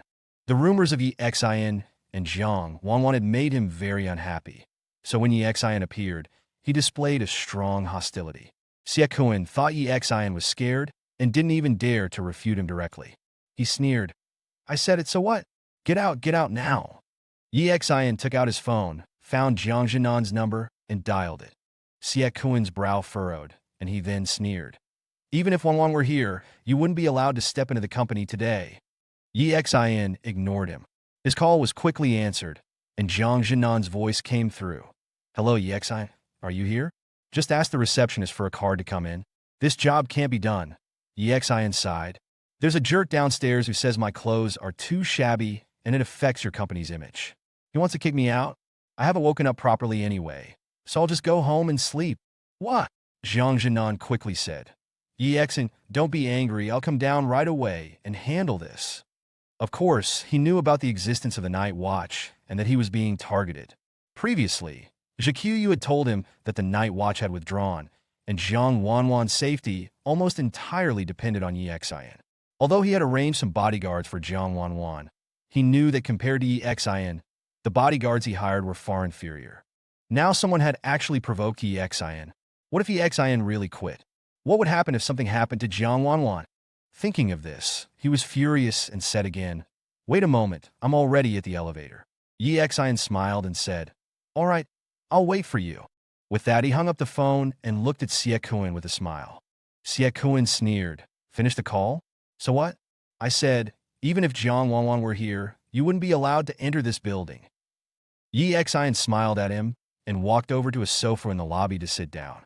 Seeing that Yi Xin still hadn't left, Xie Kuan walked over and glared at him, asking, "Do you not understand when I tell you to leave the building? What gives you the right?" Yi Xin raised his eyes and asked, "The fact that I'm the sales manager of the Dingxing Group, part of the management. I earn $1 million a year. Is that enough?" He spoke with a hint of arrogance. "Oh," Yi Xin said nonchalantly, "if I didn't know better, I'd think you were Jiang Zhennan. How dare you call the CEO by his name? Xie Kuan, what are you doing?" Just then, a loud shout suddenly rang out in the first-floor lobby. The sound echoed, and the entire first floor fell into silence. Everyone looked towards the elevator, where Jiang Zhennan was rushing out, his face filled with anger. "Mr. Jiang! Mr. Jiang!" In an instant, many people bowed their heads in greeting. Without a word, Jiang Zhennan, under the shocked gazes of everyone, crossed the lobby and walked up to Yi Xin, who was sitting down. He then bowed and said, "Yi Xin, it's my fault for not managing my staff properly. Don't be angry. I'll take care of it." Xie Kuan was stunned. He had always believed that Yi Xin was just someone Jiang Wanwan had casually picked to appease Lan Xing, perhaps an acquaintance but definitely not Jiang Wanwan's boyfriend. Moreover, even if Xin was Jiang Wanwan's boyfriend, Jiang Zhennan was his father-in-law, and it was unlikely he would bow and apologize to him. At this moment, his mind was blown, a complete blank. At this time, Jiang Zhennan raised his head and looked at Siekuan. Mr. Jiang, I saw his attire. It doesn't match our company. He stammered. You've been with our company for so many years, and all you've learned is to judge people by their appearance. Jiang Zhennan looked at Siekuan, his voice filled with anger. Starting today, you're removed from your position as sales manager. Go to a branch office. Siekuan's face changed drastically. He was currently the sales manager at the headquarters, and being sent to a branch office was a demotion of several levels. Also, apologize to Xin immediately, Jiang Zhennan said with a dark expression. Siekuan's expression was uncertain. Because of this person, Jiang Zhennan was actually demoting him. Still not apologizing? Or, do you want to pack your things and leave? Jiang Zhennan shouted in a low voice. Siekuan gritted his teeth and then walked over to Xin, bowed his head and said, Mr. Yi, I'm sorry. I shouldn't have judged you by your appearance. It was my mistake. I hope you can forgive me. Jiang Zhennan also looked at Xin. It was clear that Jiang Zhennan didn't want this person to leave. In other words, Siekuan must indeed be quite capable. Xin waved his hand and said, As long as you handle it, it's fine. Jiang Zhennan breathed a sigh of relief. He gave Siekuan a hard look and then led Xin towards the elevator. Only after Xin and Jiang Zhennan disappeared into the elevator did he slump onto the sofa, his face pale. Nearby, those who had witnessed this scene were stunned. They began to wonder about Xin's identity. Inside the elevator, Jiang Zhennan saw that Xin didn't seem angry and finally relaxed, saying, I might have to trouble you a bit. I've spoiled my daughter, and she's very curious about you. She might. It's fine, Xin smiled. Jiang Zhennan smiled and then tilted his head, asking, By the way, last time Wanwan said you were her boyfriend, and I'm actually quite fond of you. How about you two make it real? Wanwan is quite beautiful, and although her temper is a bit strange, that kind of personality can make life interesting. Xin was stunned. This old guy seemed to be afraid that his daughter wouldn't be able to get married. He didn't respond, and Jiang Zhennan took him to the HR department to complete the onboarding process. And then he led him to Jiang Wanwan's office. He knocked on the door and pushed it open. Jiang Wanwan was sitting in her office chair, wearing glasses and an OL uniform. Her hair loose, just like when Xin first met her, with an added touch of elegance and intellect. Wanwan, I brought your assistant, Jiang Zhennan said. Jiang Wanwan put down a document, looked up, and when she saw Xin, her eyes lit up slightly. Seeing Jiang Wanwan's reaction, Jiang Zhennan smiled and said, Are you satisfied? Satisfied, very satisfied. Jiang Wanwan had a sly smile on her face. All right, you two chat. I'll be going now, Jiang Zhennan said, winking at Xin before leaving the office, closing the door behind him. In the office, Jiang Wanwan took off her glasses, stood up, and looked Xin up and down with a smirk, as if saying, You've finally fallen into my hands. To avoid being at a disadvantage, Xin resolutely chose to look back at her. Jiang Wanwan noticed Xin's gaze, her eyes widened, and she said, Where are your eyes wandering? Xin coughed dryly, walked to the side, and sat down. Jiang Wanwan chuckled and said, All right, you're my subordinate now. I order you to tell me, how did you save my dad? And what's the deal with Senior Bai Yao and Senior Zhou Rue saying you committed a crime? Tell me the truth. Xin was speechless, then raised his eyes to Jiang Wanwan and said, Your dad was in danger once, and I happened to save him. As for what Zhou Rue said, you saw his attitude towards me. But I was indeed sentenced back then. I was framed. Details. I want details. Jiang Wanwan glared. Xin didn't answer her, but instead frowned and asked, By the way, what are Bai Yao and Zhou Rue doing in Jiang City? Jiang Wanwan was successfully diverted. She pouted and said, They came specifically to give me their wedding invitation, and then to travel around here, I guess. Xin pondered for a moment, didn't do much, and lay down on the office sofa, then closed his eyes. Hey! Jiang Wanwan saw Xin lying down and quickly shouted, You're here to be my assistant, not to be my master. Now, go downstairs and buy me a coffee. I want it hot. Yi Xin ignored her and simply closed his eyes. Jiang Wanwan stomped her foot in anger, glared at Yi Xin, and returned to her desk, picking up a document and starting to read. Yi Xin secretly squinted at her, noticing that she looked quite professional when she worked. He planned to take another nap. As he drifted in and out of sleep, he felt someone rapidly approaching him. He suddenly opened his eyes and sat up. Ah! In front of him, Jiang Wanwan suddenly saw Yi Xin get up, screamed, and fell to the ground. Seeing that the person approaching him was Jiang Wanwan, he breathed a slight sigh of relief. "What are you doing?" Jiang Wanwan sat on the ground, glared at Yi Xin and said, "Why did you suddenly sit up? You scared me to death." Yi Xin scratched his head and said, "Did you suddenly come closer for something?" Jiang Wanwan quickly nodded. Xiaowei is in trouble. At the same time, she handed her phone to Yi Xin. Yi Xin took the phone and saw a WeChat message from Qin Xiaowei with only 2 words. "Help me." There was also a location, which was precisely the internet cafe she ran. Tao Dingyun and the others are starting their revenge, Yi Xin said with a slight chill in his eyes. "Tao Dingyun?" Jiang Wanwan said anxiously. "Yesterday, after I went home, I told my dad about Xiaowei's situation, and my dad also contacted Uncle Wang. How could they still take action? I'm going to find my dad now." Jiang Wanwan gritted her teeth. Yi Xin grabbed her and said, "Zhou Yulin's target is Qin Xiaowei, and your dad is already called Wang Zhen. They still chose to act, which proves that your dad's words don't have much effect. Then what do we do?" Jiang Wanwan's tears were about to fall. "Go and inform your dad. Let him continue to call Wang Zhen." Yi Xin licked his lips and said, "I'll go to the internet cafe. They must have a lot of people, and maybe even knives," Jiang Wanwan said. "Don't worry, as long as they haven't left the internet cafe, I'll bring Qin Xiaowei back to you safe and sound." Yi Xin said, "Give me your car keys." Qin Xiaowei quickly nodded, ran to the desk, threw the car keys to Yi Xin.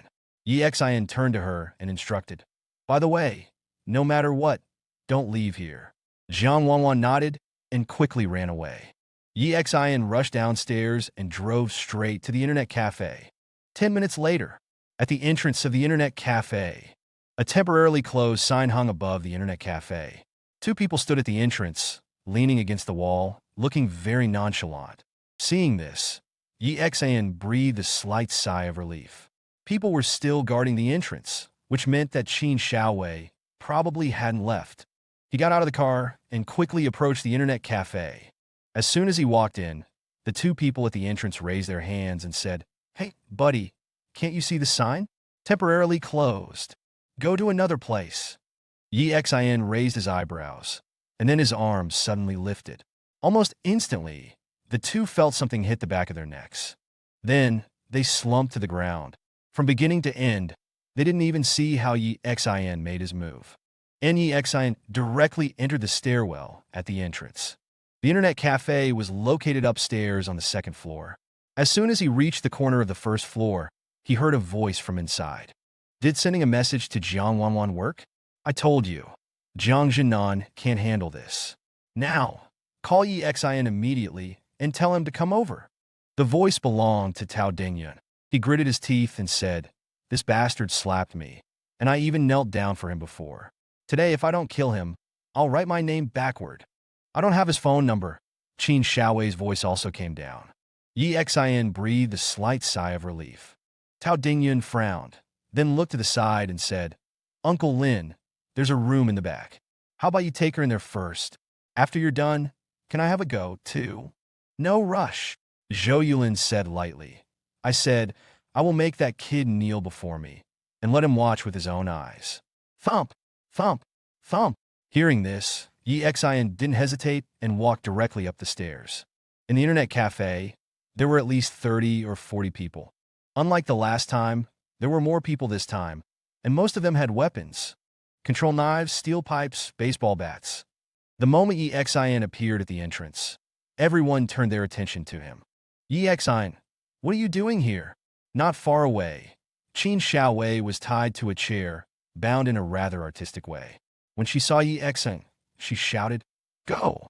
Get out of here! Go!" Tao Dingyun sneered. "Leave now? It's too late."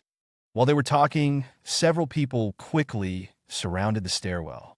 Tao Dingyun looked at Yi Xin with a smirk and said, "TK, I was just thinking about how to catch you.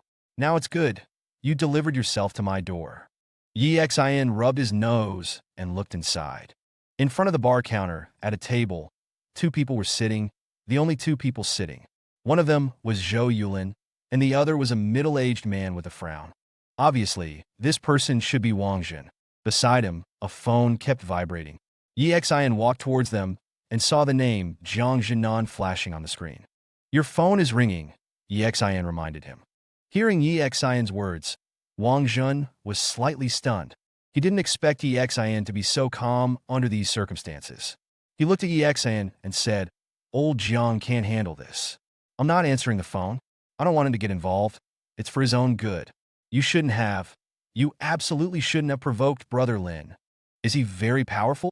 Yi Xin looked at Zhou Yulin and asked, "Whether I'm powerful or not is none of your business.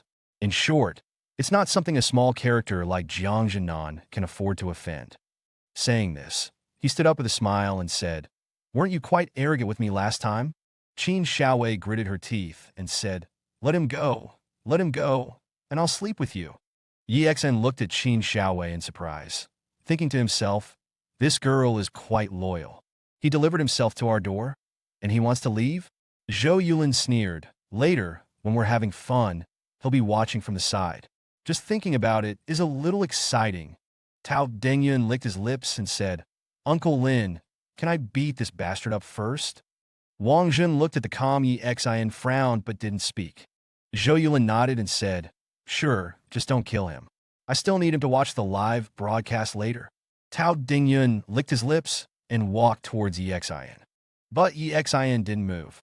His eyes were slightly narrowed, looking at Zhou Yulin's wrist, where there was a tattoo. This tattoo meant nothing to the ordinary people of this world.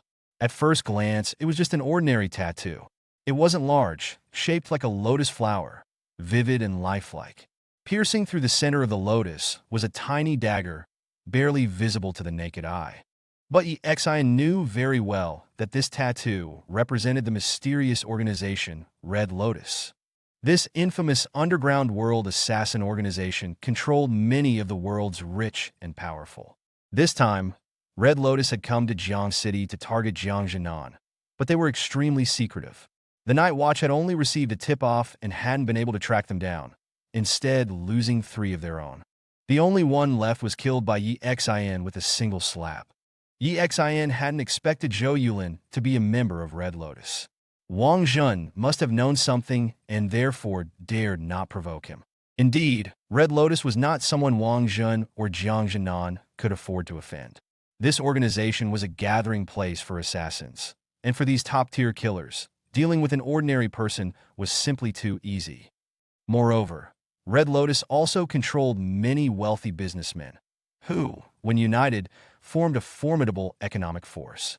While Yi Xin was thinking, Tao Dingyun, carrying a baseball bat, walked up to Yi Xin, stopped and grinned. "See my right cheek? It's still swollen." "I did that." Yi Xin smiled slightly, still calm and composed. Beside him, Qin Xiaowei's face had completely lost control. She shouted, "Yi Xin, run! I won't call you a coward. Just run." Tao Dingyun sneered at Yi Xin. "Good that you remember." He hefted the baseball bat, looked at Yi Xin's hands, and said, "Hey, these hands held Zhou Qianqian and slapped me. Let's break them first." With that, his expression turned ferocious, and he swung the baseball bat with all his might towards Yi Xin's arm. At that moment, a cold glint flashed in Yi Xin's eyes. Wang Jun and Zhou Yulin's expressions changed almost simultaneously, and they shouted, "Stop!" But it was too late. The moment Tao Dingyun moved, Yi Xin threw a punch at his chest. Bang! The clothes on Tao Dingyun's back exploded at that instant. He was sent flying and landed precisely in front of Zhou Yulin and Wang Jun's coffee table. He spat out a mouthful of blood, as if it were free. "What are you doing? You dare to fight back?" The group yelled in an instant. Wang Jun's face changed drastically. He jumped up from his chair and rushed to Tao Dingyun. Xiaoyan, how are you?" Tao Dingyun couldn't speak. His eyes were dull, his body trembling, blood continuously flowing from his mouth, and his gaze began to wince on. Wang Zhen's eyes flashed with coldness, and he glared at Yi Xing. You dare to hurt my nephew? The first time, he knelt, and I let him go. The second time, I slapped him. Yi Xing touched his nose and said, third time's a charm. I gave him 2 chances, but he didn't know how to cherish them. You can't blame me. He looked at Wang Zhen and said, speaking of which, I'm curious. You think you can't afford to offend this baldy, but why didn't you think you can't afford to offend me? Wang Zhen's expression was uncertain. Last time Jiang Zhennan called him, he didn't explain Yi Xing's background, only threatened him not to touch Yi Xing. So subconsciously, he thought Yi Xing's backer was just Jiang Zhennan. And this time, the matter involved Zhou Yulin. Although he didn't want to make an enemy of Jiang Zhennan, he was even more afraid to offend Zhou Yulin. So he gritted his teeth and decided to offend Jiang Zhennan first and apologize to him later. Facing dozens of people, Yi Xing was still calm. He looked at Wang Zhen and said, since you have a good relationship with Jiang Zhennan, I can let you go this once. Release the girl and compensate her. Of course, this baldy has to stay. Zhou Yulin frowned. In fact, for ordinary people, he was a capable fighter, but he could feel that he was no match for Yi Xing. His reliance this time was on this group of people. He thought that no matter how powerful Yi Xing was, he wouldn't dare to be arrogant when facing this group armed with weapons. But the fact was, Yi Xing was arrogant, and now, facing such a large group, he was threatening him. If Wang Zhen retreated out of fear, leaving him one-on-one with Yi Xing, he probably wouldn't have a good outcome. Of course, if they really fought, he still had a chance if he acted in secret. After all, assassination was his specialty. Hearing Yi Xing's words, he sneered at Wang Zhen. You better think carefully about the consequences of offending me. Wang Zhen took a deep breath, looked up at Yi Xing, and said, I don't care what your background is, but in this Jiang city on my turf, you injured my nephew like this in front of me. You need to give me an explanation. Yi Xing touched his nose and said, an explanation? For example, if you don't get him to the hospital within 2 hours, he'll die. What? Wang Zhen's expression changed dramatically. He quickly waved his hand. You two, hurry up and get Tao Dingyuan to the hospital. 2 men came over, lifted Tao Dingyuan, and hurried downstairs. Yi Xing didn't stop them, still standing there calmly, even winking at Qin Xiaowei. Qin Xiaowei was initially flustered, but when Yi Xing knocked Tao Dingyuan flying with a single punch, she was stunned. She had been practicing martial arts with her father since she was a child, but Yi Xing's punch just now was completely beyond her understanding. After Tao Dingyuan left, Wang Zhen stood up, stared at Yi Xing, and sneered. Looks like I haven't been active for too long. People in Jiang City have forgotten about me. A brat dares to act tough in front of me. Kid, let me tell you, Jiang Zhennan can't save you this time. He then said coldly, beat him, I don't care if he lives or dies. Bang! As his voice fell, everyone seemed to hear an explosion. Just as the group was about to move, they saw Yi Xing suddenly move like a cannonball. The floor where he had been standing suddenly caved in. In an instant, Yi Xing was in front of Zhou Yulin and Wang Zhen. You said it yourself, I don't care if he lives or dies. Yi Xing's voice, like the Grim Reaper's, echoed in their ears. Clong! As the sound fell, Wang Zhen felt a powerful force on his head. He had no strength to resist at all. His head slammed against the wall beside him, making a clang sound. In an instant, his head was bleeding, and he collapsed on the ground, his life or death unknown. Beside him, Zhou Yulin was trembling all over. Too terrifying. He was no match. Absolutely no match. His body trembled as he looked at Yi Xing, his heart filled with endless regret. You, who are you? He looked at Yi Xing, fine beads of sweat appearing on his bald head. Yi Xing grinned and looked at Qin Xiaowei, who was not far away. Be good, close your eyes. Qin Xiaowei was stunned for a moment. Then Yi Xing's voice sounded again. Only open them when I tell you to. She didn't know what Yi Xing meant, but at this moment, she obediently closed her eyes. After Qin Xiaowei closed her eyes, Yi Xing looked at Zhou Yulin and asked in a voice only they could hear. What rank are you? Zhou Yulin's pupils contracted, and he quickly said, You know about us, I'm a blue rank of Red Lotus. You can't touch me, or Red Lotus won't let you go. Yi Xing smiled at him and said, Oh, a blue rank trash.